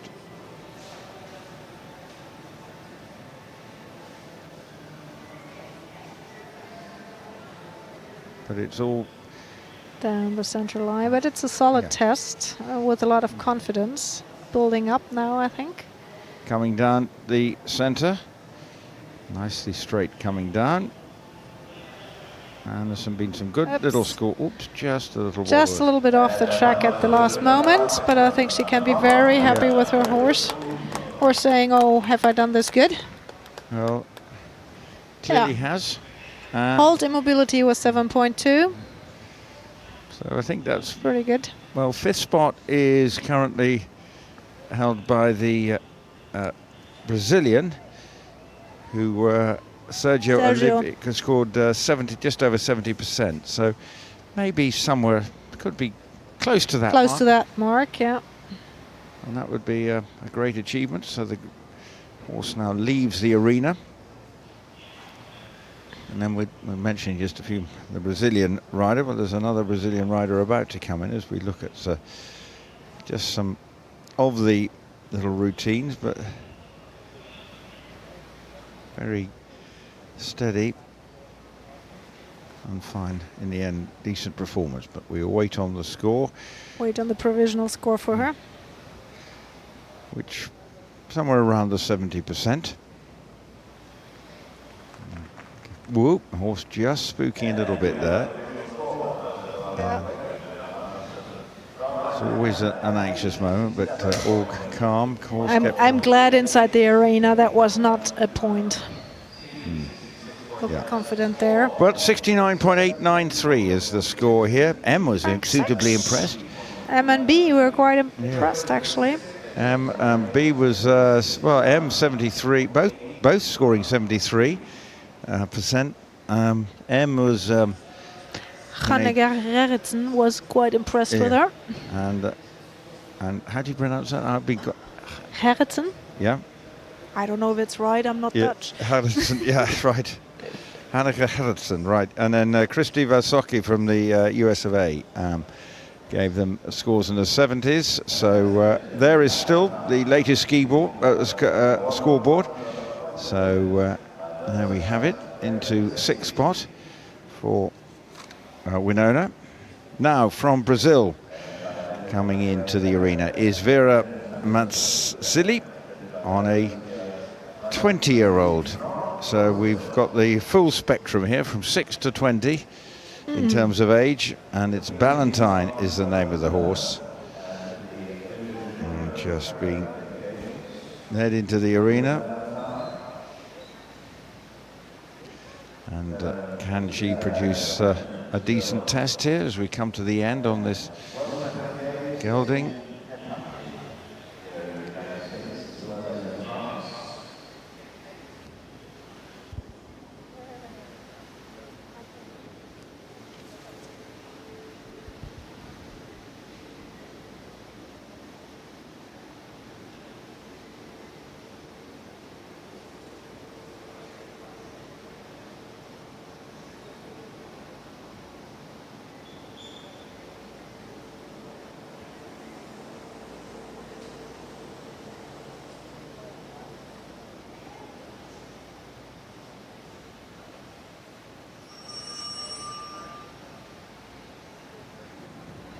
So, ready to begin. Our latest rider, number 11 in this 17-rider competition. Probably the real moments will become towards with the final two, 16 and 17, but still the battle for the top 8. Would have thought that Jody Schloss might be, well, clearly, and Julia, but you never know. The score of a 69 is competitive for Winona to make it through. Definitely is a battle to be in the best 8 for the freestyle competition coming up on Saturday. Yeah, I bet you love doing the freestyle, do you? I love doing the freestyle. And your musical choice? What is it? You'll find out. Okay. Oh, you cheeky God. What is your musical taste then? You'll find out. No, it is Games of Thrones. Games of Thrones. You know, I've never watched an episode of Games of Thrones. Me neither, but I like the music. Okay, fine. It's all blood and guts. It's a fairly gory series, I'm told. Yeah. You know. But I think it fits the horse very, very well. Okay, looking forward to. I'll check out the music. Being an actor in that, you never know quite how long your contract's going to be when you get the script. Probably. When you get a script, you suddenly think, oh no, I've only got one series worth, or one episode worth. But we digress. Scores here about 6.5. So again, we're not looking at probably a top 8 score here, but we're looking at. See, probably. For a score like this a few years ago would have been, be looking at a top 10, but now just the way it has been rising and it has been progressing so much. Like I said, being over 70, you pretty much were in the medals anyway. Yeah. Not anymore.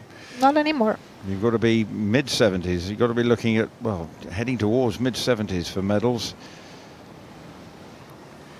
In the freestyle, that must be the goal, yes. Yeah, and the freestyle, you've got to be heading nearer the 80s, haven't you? Definitely. What's your best freestyle score you've ever done? Best freestyle score was at the 3-star competition, 83 or 4. Yeah, something in the 80s. Yeah. But that is also a long time ago. But such a wonderful addition to But 8 years ago, in 2010 in Kentucky, I was in the freestyle. After having championship tests and being 4th. Yeah. Oh. And I made it to the gold medal in Kentucky in the freestyle by 0.05% in front. Oh. What was your music that year? Because Game of Thrones wasn't around. No, it wasn't a musical. From? Different ones. Oh, yeah. Different ones, yeah. From Madagascar, and I had from Pirates of the Caribbean. Right. Madagascar. The cartoon. Yeah. The film music from that. Oh, some of it's a great film. Anyway, we digress. We're not probably doing justice at the moment but she's around about 6.5, and it's rock solid at that level. It's nothing that's. Nothing wrong with it. Yep.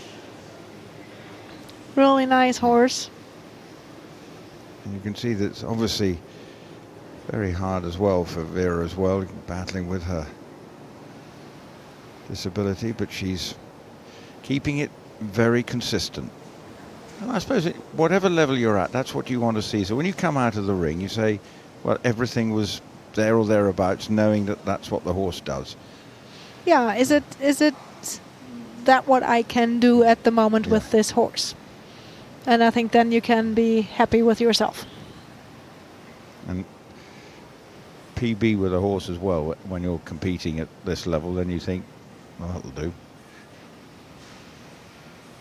What was that for you today? Must have been very close with this. Your young horse. It's a young horse. It's a young horse. I've only been able to train with him for a good year now. And I think to be in 5th place now, I can be happy. I know what to improve.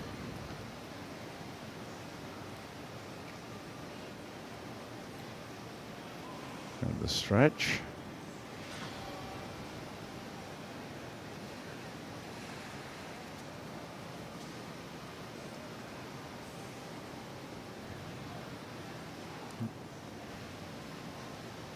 It's hard to overestimate just how hard some of these movements are for the riders, just physically to do some of these. Physically, even to get the body up again after the stretch, because she cannot let loose the reins, is very, very hard. Well, here we go, the end of this test.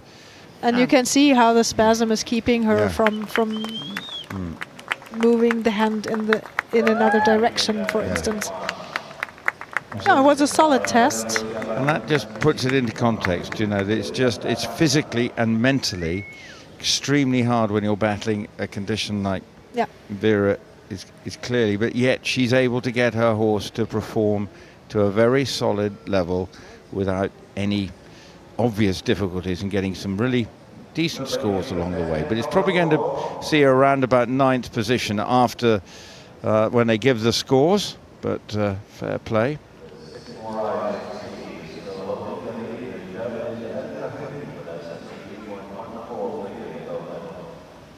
But obviously making it through fun. Everyone has been working on their freestyle with the hope, you know, and that is always hard. Yeah.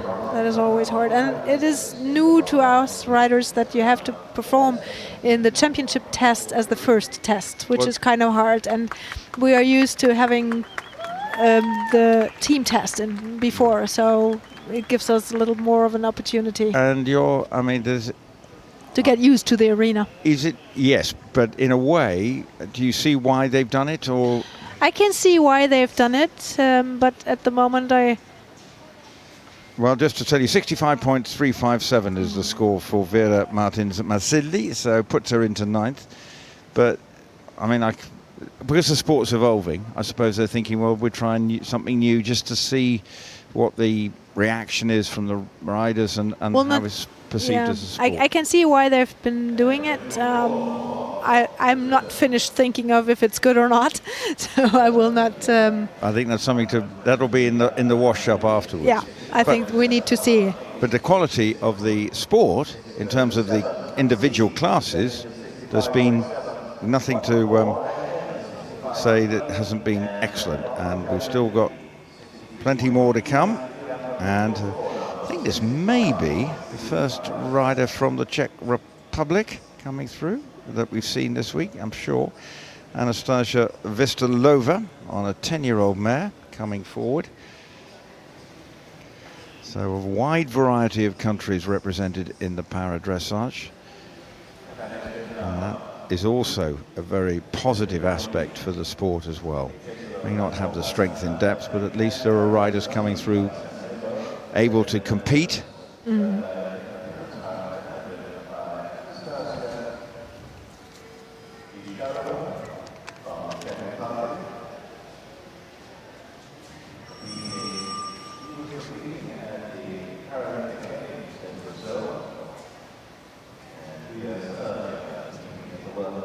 So, coming forward. How is it when you've got all these three, finding the time to then you've got to do the regular dressage test when you're going to do the freestyle, to be able to divide the time to practice both? Is it again another sort of demand on your time and pressure on you? It is definitely. And first of all, you have to do your championship test, and you want to be good for the team, no question. But on the other hand, sure, you have to practice your freestyle to know exactly with what music you're at what point. Well, now, just starting is Anastasja Vištalová on her way. Dominique is the horse she is riding. 10-year-old Dutch horse, if I'm not mistaken.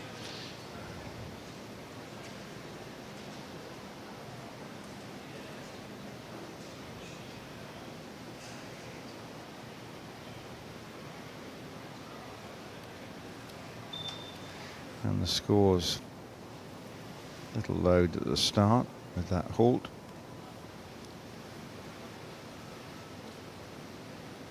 But now I'm back into the sort of high 6s. Yeah.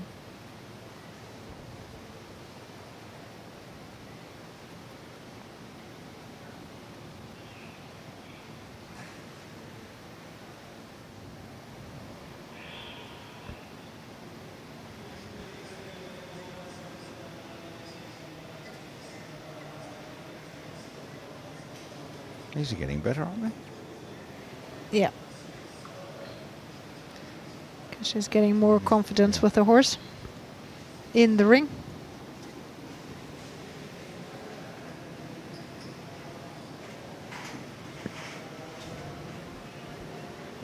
That's something he's always trying to put a mistake behind and just say that's happened, that's history. But then that applies to across any sport. If you make a mistake, you can't dwell on it.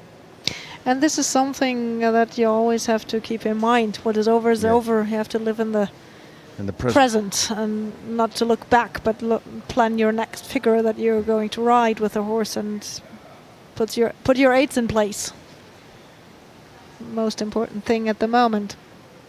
Did that take you some time to learn how to bring that to not let it bother? Oh yeah, and I'm still learning, and I think this is what makes our sport so important and so interesting, because you're never at the end. You always can improve yourself and improve the horse and improve you as a team.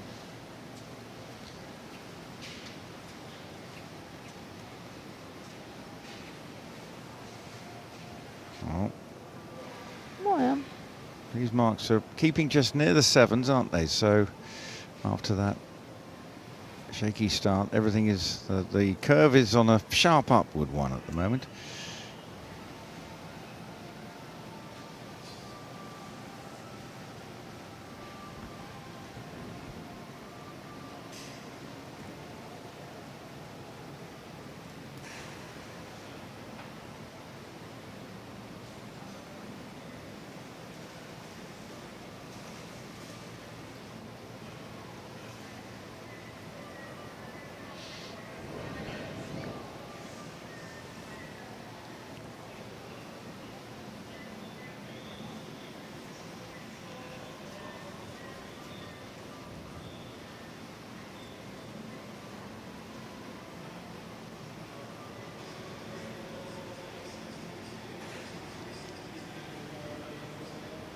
Definitely keeping going. yeah. Ah, Sometimes I would like to see a little more of a constant. that's quite good. That's good. That was a very... She could have stayed a little longer. Yep, yeah, that wasn't 5 seconds. Yeah. We'll see how the judges find that. It's a pity because the actual 6.3. Yeah. If she'd stayed for another second, that might have been very good. Mm-hmm.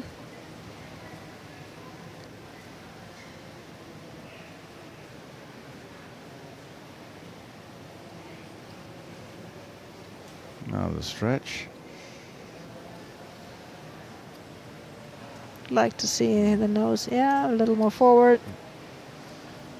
He's not quite giving it the full, is he?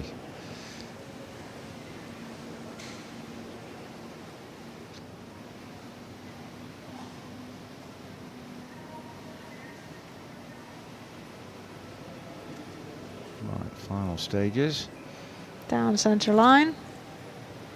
Keep it straight. That looks very straight. Oh, Just almost. Just a little kink to the right. I'm not sure that's quite Tiny technical bit. phrase, No. but it. I think we get the drift, don't you? How would you describe it technically? She just had the last step actually was left to the center line. Well, so not a bad test, but again, something to build on. She looks very pleased as she's coming out, meeting up with her team. Got a lovely smile on her face. Big pat as well for the horse, who tried hard, and after sometimes you can see and how the ears flick back, and the horses are really trying to understand on what the rider wants of them. And I think this is just so amazing, because as you see, the horse is being trained by different people and trainers. The horse definitely can be totally different with other people on their back, but the more severely disabled the riders are, a lot of times we see that the horses pay respect to that and really try very hard to please their riders. So the score coming through is a 66.357, and there it is, confirmation, moving into 9th spot. Pretty consistent disparity between C and B, but around about the 66 mark, so that puts her into 9th spot. And we now are down to the final 5, and now we have a Danish rider, and Danish team has been going from strength to strength. Obviously with that gold medal yesterday with the Smiling Stinner. I tell you what, the mascara took a pounding when she got the medal. Did you see that yesterday? I saw that, yeah. The mascara took but all that does not count at the end. No. But it was just really just how pleased she was, and yeah, and she can just show it, and she's so pleased with her horse. She is a force of nature, isn't she? Yeah. I mean, she is a unbelievable. She's quite a character. Yeah. And a good ambassador for the sport. Well, that's you want characters in any sport who can draw the sporting public in, and she is an example of exactly that. There are many. Lena now coming up. Yeah, Lena Madsen of Denmark. Danish being here with a really good team also. So objectively, the team players, obviously the Dutch. You must be in the mix. Yes. The Germans. The Germans, yes. Yeah, the Germans are in the mix. The Danes. Danish. And Danish team is very strong. And then the British, the Americans, possibly not. But those are the 4, I think. Maybe not yet. I think they are on a good way. Absolutely. They are on the good way. So those are the four countries battling for medals. So but you never know what's going to happen. No. So it easily can bring up somebody else. I know how was that in London with the Irish, and I think they were really way better than they thought they would be, and everybody else did not expect them to be there. So things can happen, but that's going to be unfolding over the next couple of days, and all to play for. So it's going to be a tense, exciting competition to see who will lift team gold.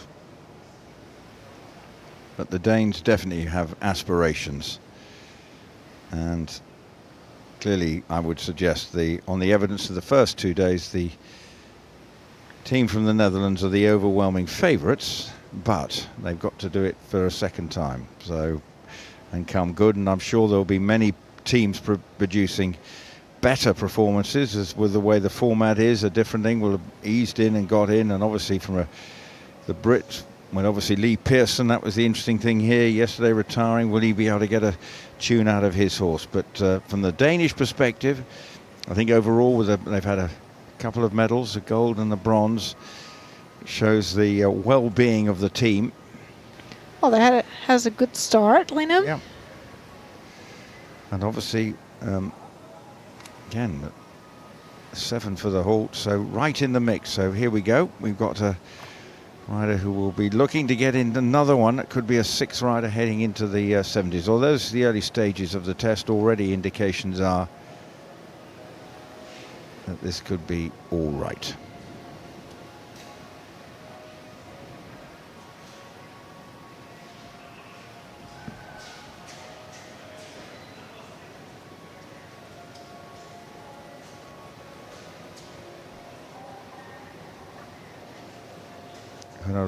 Bebop is the name of the horse. That's a lovely name for a horse.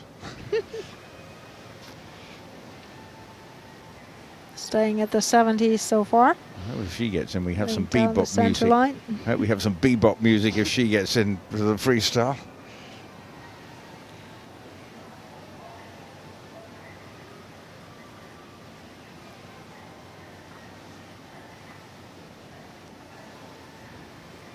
Very active. Down center line was really good. And getting the score for it. 7.4. Yep, 7.4.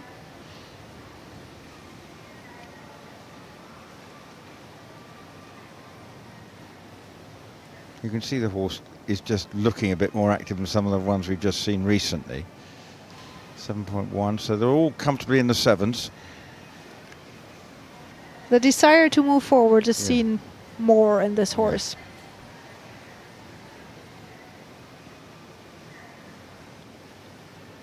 Showing, well, the horse probably showing his experience at 16 as well, and some of the younger combinations. Yeah. He knows what he's about. 7.4 for that medium walk. So these are all decent scores. I'm not sure that Roxanne's position is going to be threatened, but Katja Karjalainen in 4th at the moment may be the one under pressure. Depending on how she will continue now with her 3-loop serpentine.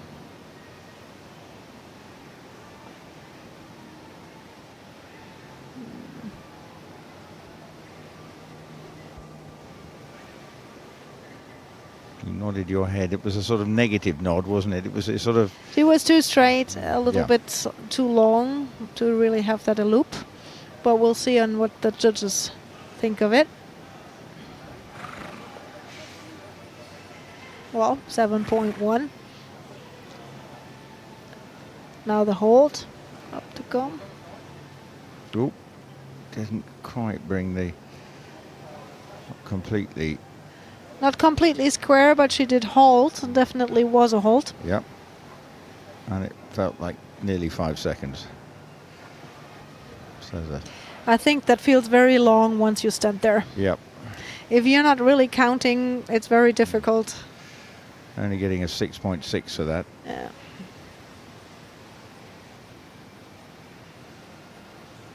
Coming fairly to the end of the test, and now she would have to do the stretching.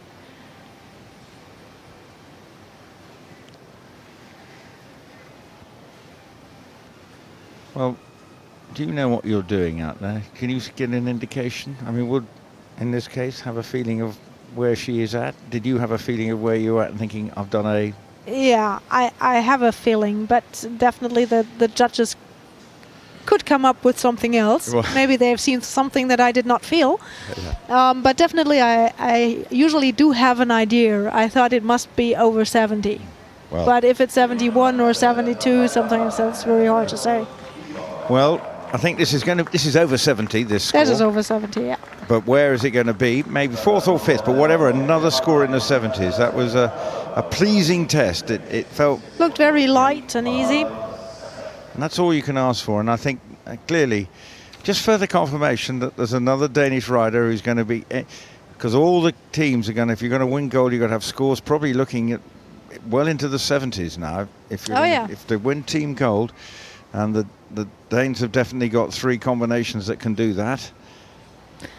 We always need very good riders, but definitely you need at least 3 of them. Yep. So, good effort from Lena Malmkvist, who has scored. We'll find out in a moment where it's going to put her. But Elke Philipp is still leading, 73.143. She still will be leading, but I'm sure it will be the test she'll be most eagerly watching will be the last 2, Sara Morganti and the flag bearer for Asian Para-Dressage, Laurentia Tan, who has done so much for the sport and again is a very talented rider, grade 1 with so many medals. But exiting the arena is our latest combination, and as we wait on the score,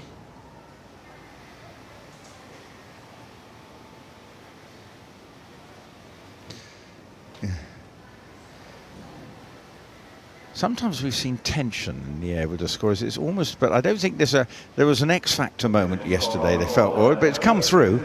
I think, is it a computer glitch? I don't know. I don't know what it is. Well, but it's a 71.5 for the Danish rider, which is, I think, really a good score for her. Well, it's a very fine score. It's not going to, well, it's in the top 5 now, and it's in under 70. Well, at the moment, rather. It's like me, yeah? Yeah. 5th place with 71.5. 5th. I get the feeling you're not happy that you were 5th. Clearly you're a competitive person. So clearly, oh yeah, you have to be competitive if you want to be here. Yeah, but you still might come away with a medal. Oh. Yeah, 2 medals, still 2 medals. Do you think we'll go for it? Are you in the freestyle? You think you can give Game of Thrones? Game of Thrones will. It fits the horse very well, but as you know, it depends also on how the judges like it and how it all works together if it falls in place at the right point.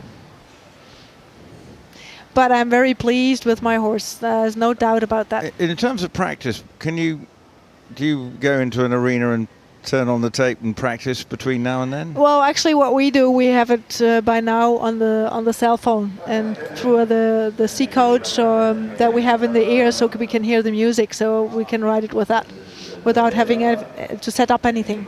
So you just put on the earphone. The horse doesn't hear it. That's the only thing. But you do know where. Yeah. Well, that. Now, another young horse coming into the arena, the 8-year-old. Yeah. Fella for Eveline Van Looveren from Belgium, coming into the arena.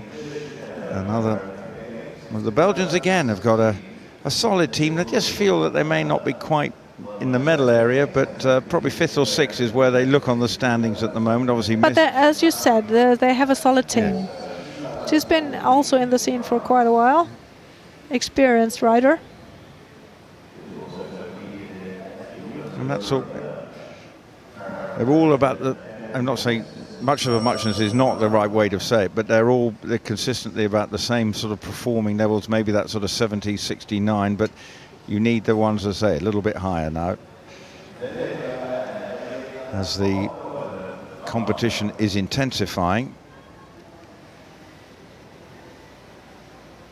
And the bar always being raised. But now into the arena. Very straight on the center line.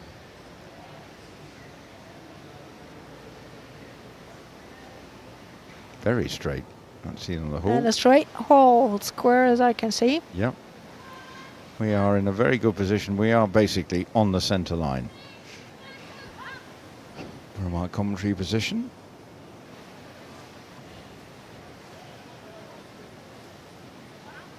And got 7.2 or 7.3 for it.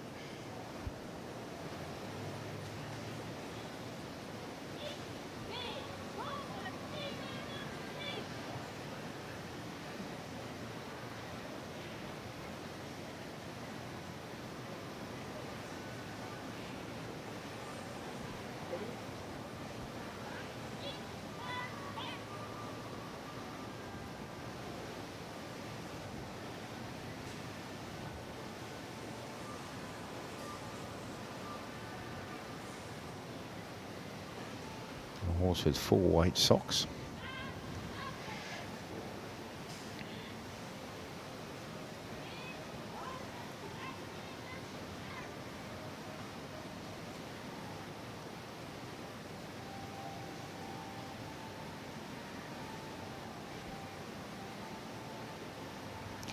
Looks pretty solid to me.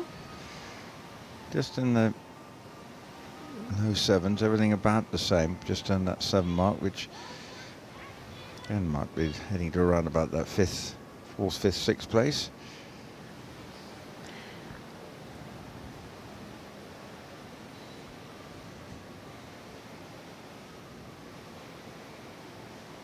The turn, she does have a couple of problems to have the bending in the horse overall, but it's constant on the bit. Performing a good test here.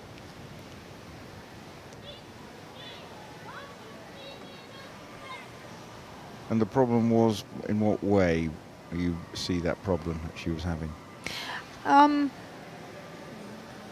The bending could be more through the horse in total, and not only the neck. Right, okay. Being at the side. You want the whole... You want the bending in the whole horse. And sometimes the figures are not as precisely as they could be, but we're talking about high level here, so...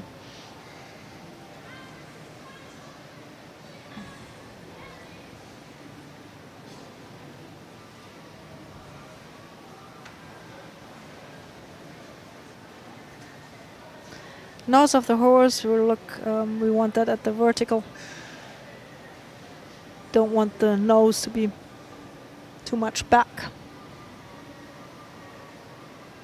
We want it to stay that way. the 3-loop serpentine.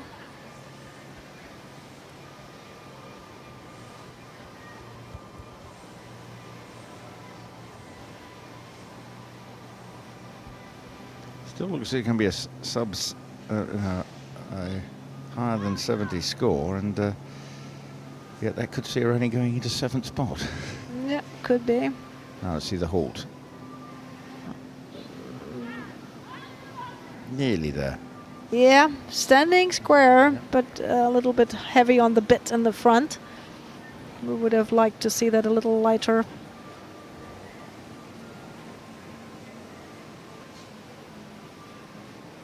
If that the score would have been higher than 7.1. Mean judges.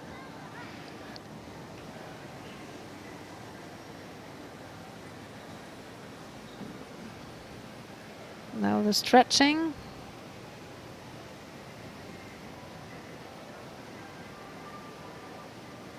Do you think it could be a bit more? Or am I being harsh? Okay, shake of the head. I think the horse actually was doing pretty good. I think this is his walk. Yeah. Well, coming to the end. Mm-hmm. Center line, very straight again. And almost square. Almost square, Almost but square. but another score that looks as if it's going to go into Will the be over the 70s. over the 70s, which is again just like your class this morning. There were so many Very hard combinations class.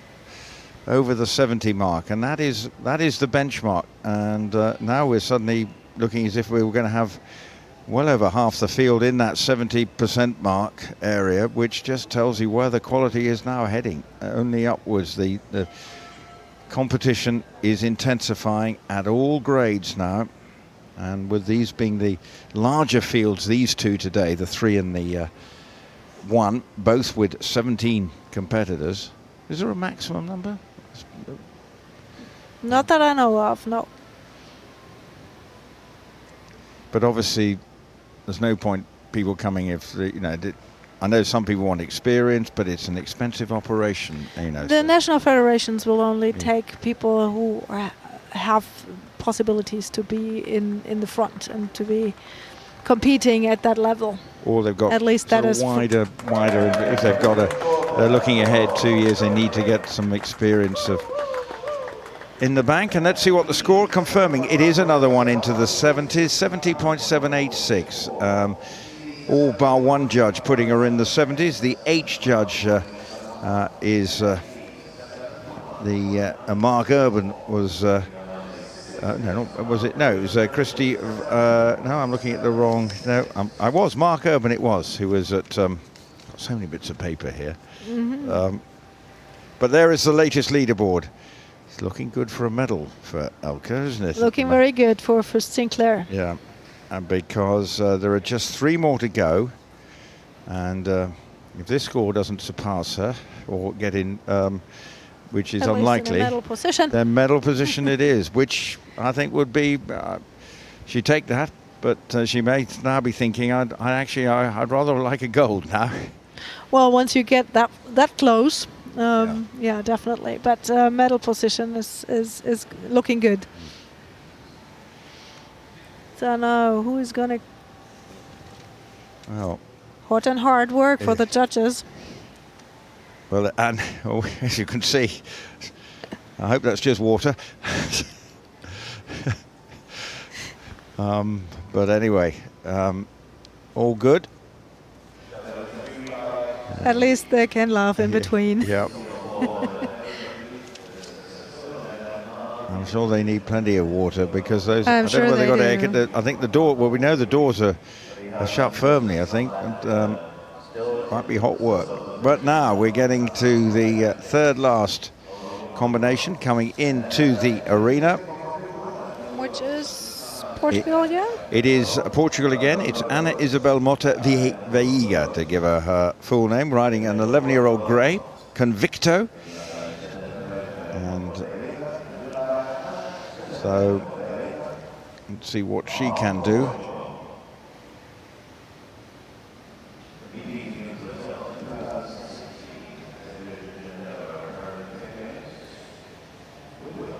I was amazed. Everyone going around when I was with training, you had all the earpieces on. I mean, it's a full-on, you know, it's every bit of technology now.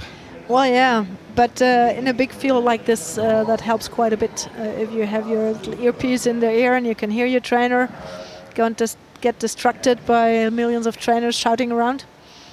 That helps quite a bit with the concentration.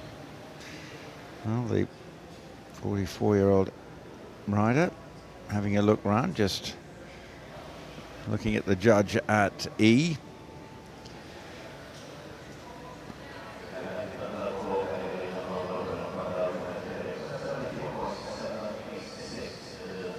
And acknowledging the judges as she goes past.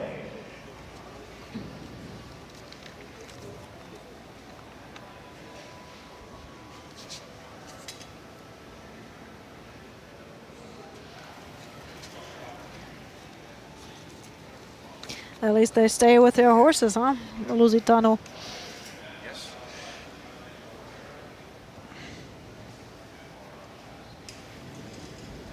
What breed's your horse? A Westphalian. See? And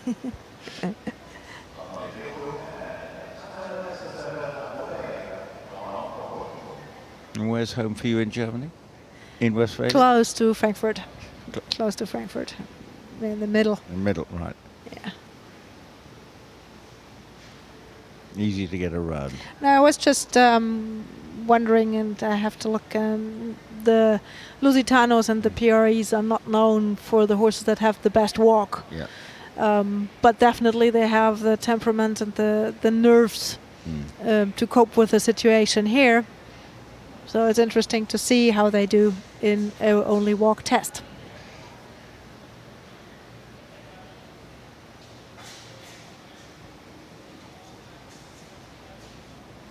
Oh, into the arena she comes.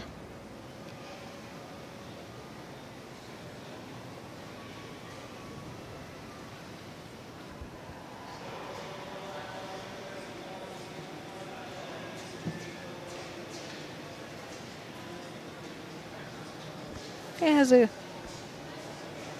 quite a good walk.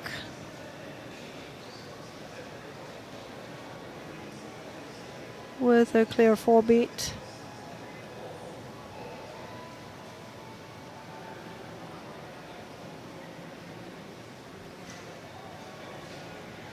Having the ears a lot of time flick back to the riders to hear what her commands are.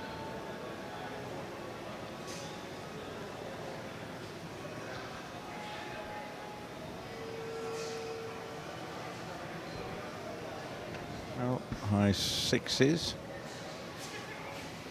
Yeah.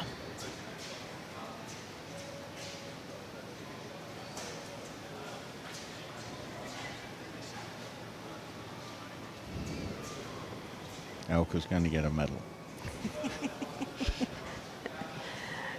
It looks like it at the moment, yes. Indeed. Be the first of the week, if my memory serves me right, for your team this No, week? we had one yesterday. Oh. With Regine Mispelkamp being third in Oh yes, grade that 5. that was yes. I see. Was that expected or? Well, nobody knows her. She Yeah, only came up this year. There we go. Yeah. Yeah. She's only with the Para-Equestrian since this season. Well, there you go. So actually, it was an amazing result. Yeah, was very, very good. We were very pleased with her. We are happy to have her on the team. So actually, then you've got 2 medalists this week. It puts you in a. Pretty good.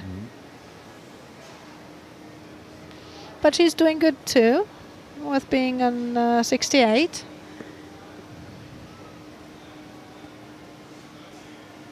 Earlier, her Portuguese rider. compatriot scored 61.321 earlier. That's Jose Augusto Neves.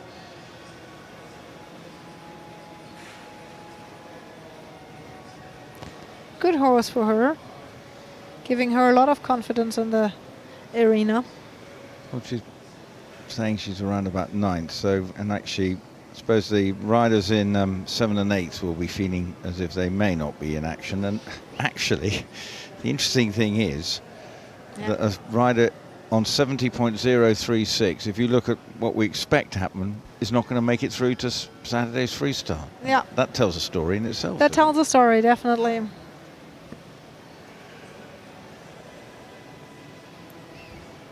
Feel so sorry for all those riders that might not be in the freestyle. If you think you get to 70, well, I mean, you know, someone like Erin Orford didn't get through, and you maybe thought she could have done, but it never happened for her today. The horse didn't get to see her, so no. I was sorry because I've known her for a very long time. She, matter of fact, came with her parents to Athens in 2004. Oh, right. And she had a talk with me, and it was ever since I followed her, and I must have been quite an inspiration for her, and I feel very happy to see her actually at the World Equestrian Games now, even though it wasn't all the way through good today. Yeah. Well, she's had to persevere, but now the halt, and that's not very tidiest. difficult, no, and it relaxes the left hind leg, the horse.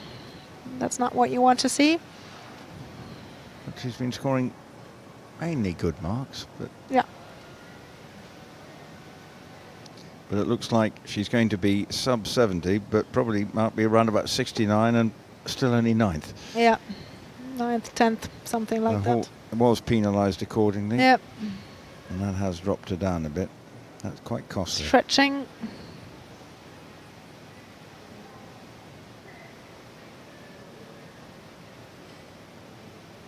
Horse definitely has a good walk for being a Lusitano. Really A willing horse. very willing. I like the temperament and the character of those horses a lot.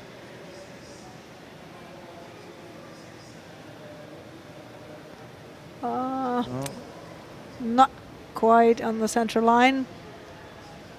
But a job well done. But Job well done, yes.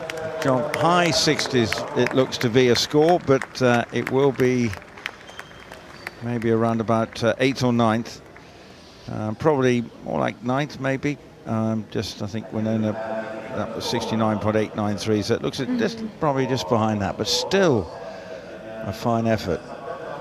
But now it's getting to the time when Elke Philipp, Rihards Snikus and Roxanne Trunnell were wondering whether they will be, well, staying up there. Well, for Rihards Snikus and Roxanne Trunnell, will they be in a medal position come the next 20 minutes or so? We can guarantee that Elke Philipp is a medalist, a bronze medalist at worst. At worst, yeah. But which is really great.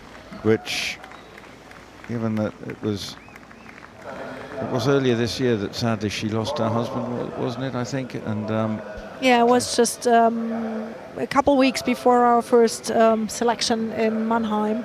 Well, here's confirmation of the score, going into 10th spot actually, behind Julia Sciancalepore with 67.857, and again a good test. Actually, probably the one thing that halt probably was the halt that probably cost her with the 5 points. That was very costly, yeah. I think, the halt. Here's the latest score on the standings.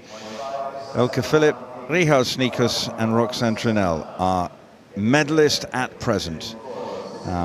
And just confirmation, 7 riders rather higher than 70. Now, here comes Sara Morganti. Yeah, and on Royal Delight, the 13-year-old.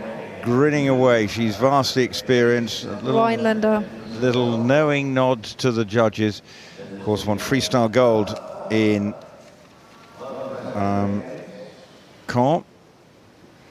And it was seen as a bit of a surprise when she won that in terms of who she beat that year. Well, I think she beat Sophie Christensen, and so normally all conquering, and it was a major moment, and was certainly well received. Wasn't it her horse that she was not able to ride in Rio? If I'm not mistaken. Yes, you are absolutely right. I'm not sure what happened, but was not sound, I think, if I do remember that right, at the trot up. That's right. So now she's back in the ring And the for the World Equestrian Games. Well, we've seen one rider successfully defend their title with a different horse, but Royal Delight back. Very straight and square, the first hold. Well, now let's see what happens now.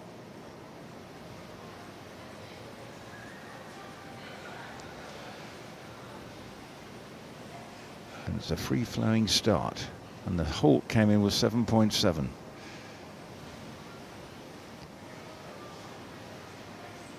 So that is a good start. Very accurate and precise rider. When you look at the figures that she's doing at the moment. Down on the central line again and going back to F. Not very easy to ride this figure because you come straight, then you have a circle, and then you go straight again. To ride that accurate is difficult. Yeah. Well, the tests have been redone, and it's only the second year that we ride those tests now. It's judges, and you could actually put your ideas in, and then it's a committee that at the end does the tests.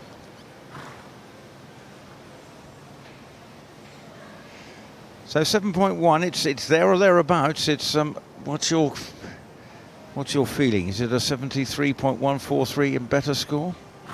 Well, she can beat her, that's for sure. But it will be very tight battle for that one, depending on the halt and the stretching and all that goes. Very constant, and if you look at the nose is on the vertical all the time. Yeah. It's fluent, the test.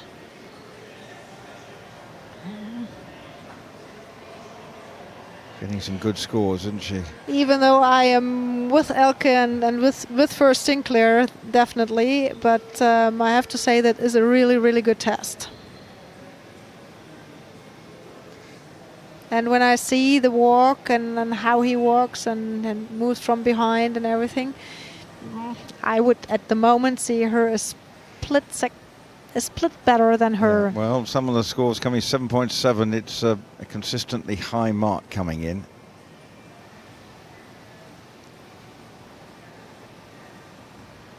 We're not at the end yet, no. But the 3-loop serpentine is looking really good.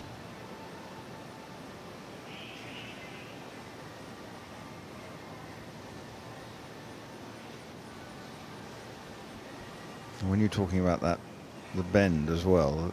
Yeah, you can see that the horse is bent through from head to tail.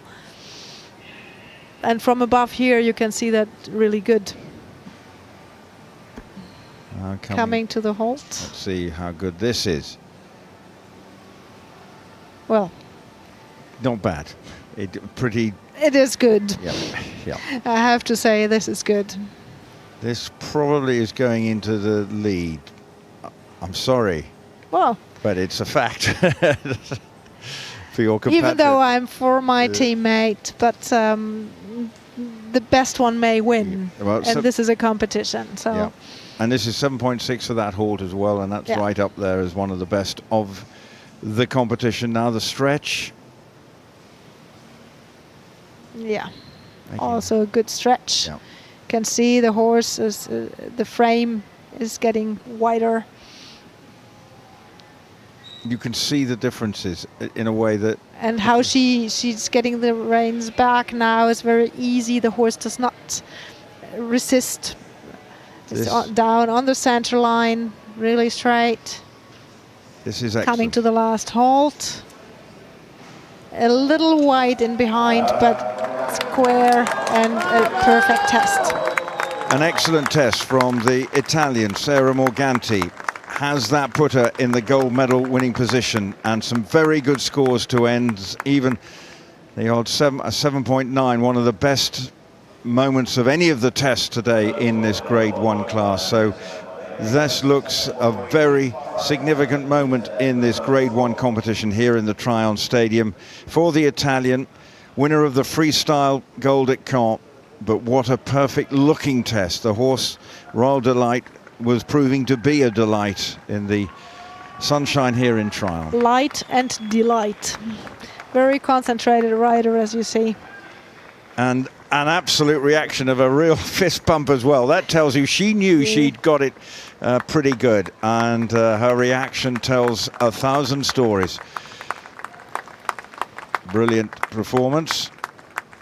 What a reaction. And I think she's feeling a little bit overcome as she leaves the arena with the quality that she's got from her star performer. I think that this horse is only 13 years of age, and the score's in, and we have a new leader, because 74.429 means that Sara Morganti is into the lead. Judge C even scored her at 79.464, and that is a terrific performance and a thoroughly deserved one.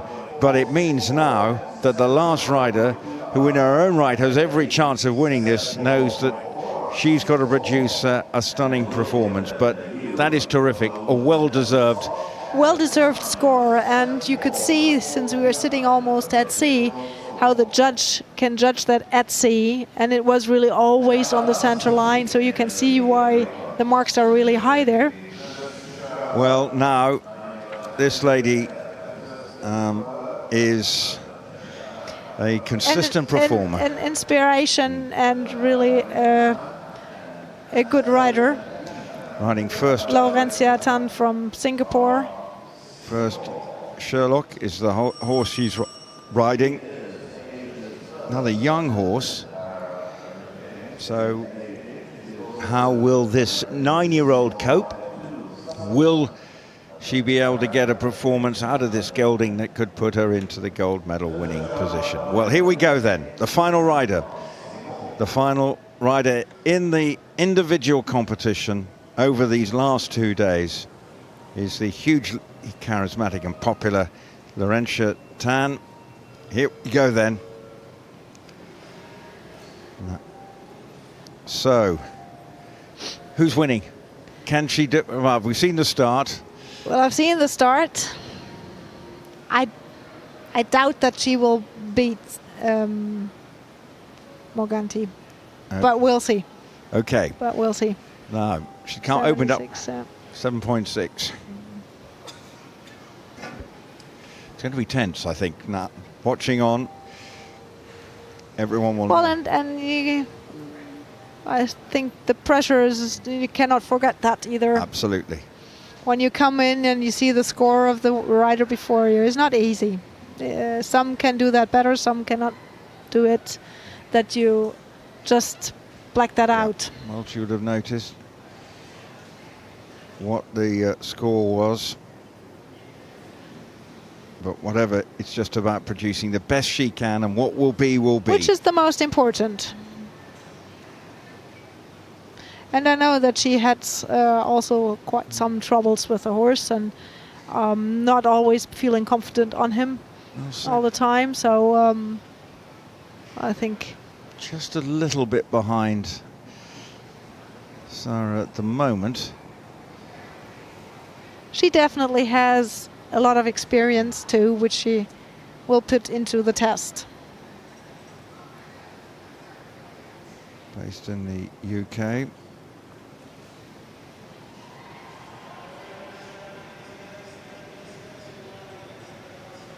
So 7.6, there's some good scores. Yeah.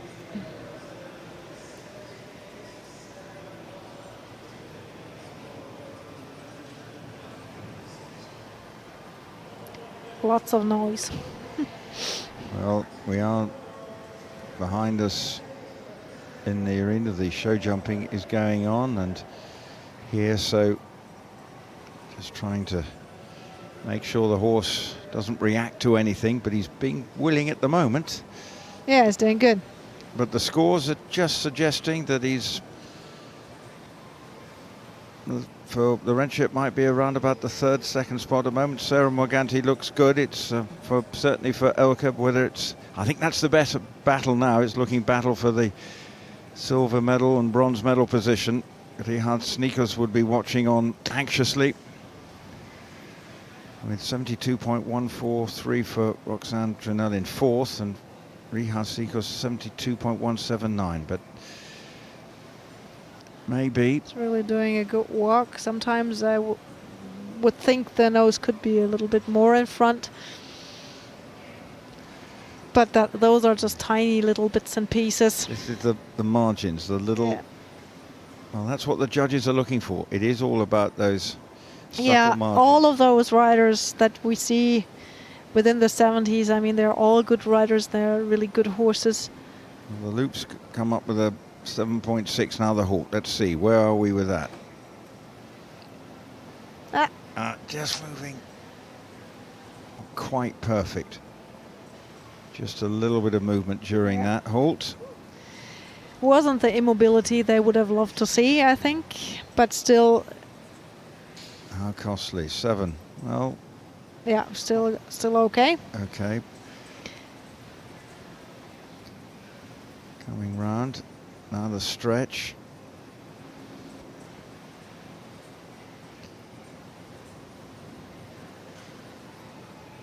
See how the stretches. Yeah, it could be a little more. Nose more to the front. Does not follow the rein all the way.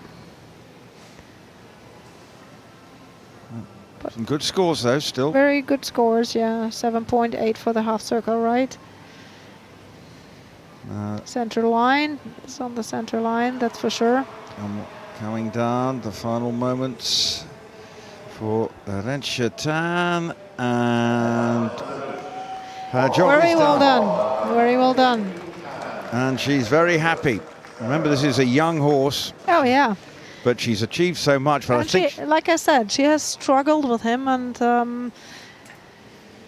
if she gains confidence back with him in the arena, I think is very important. Well, tell you what, I think it looks as if Sara Morganti is going to be receiving a gold medal shortly, but will Elke Philipp be receiving a silver medal, or Rihards Snikus a bronze? I think he just might be edged out on the evidence of I what think we see. so. Feel sorry, because I really love how he's competing and how he takes the competition, his smile on the face. But those three riders, and I think Laurentia will be in front of him. Well, there's going to be... But we'll see shortly how those scores will come up pretty soon. They will do. I'm sure she's waiting on anxiously. Well, it looks like Sergio Oliva will be out of the freestyle, but 70.786 is the mark for Eveline Van Looveren, and so it shows you we'll have had 9 riders rather higher than 70. Wow. Now here comes the score. Where is it putting her? Into second. So it means that our gold medalist here is Sara Morganti in the individual. She was freestyle winner in Caen, and now she's backed it up with an individual gold here. Great performance with Royal Delight. From Singapore in silver, it's Laurentia Tan with 73.750. And then from very Germany, close, and a wonderful moment for Elke Philipp. But how close is that? 74.750, a point behind Laurentia Tan, but then not far behind in bronze Elke Philipp. That was a very tense, tight competition. They're looking at the other scores. But the quality, sustained quality, 9 riders with a score better than 70%, that tells you just how good it was. But it's to Italy that the gold medal will be heading at the end of the individual phase of the Para-Dressage. All 5 grades, all 5 brilliant champions. Angelica, we've got the medal ceremony to come. We're going to take a short breather. We will bring that to you shortly. But it's been a fabulous 2 days of competition and a very worthy champion we have to end proceedings as well.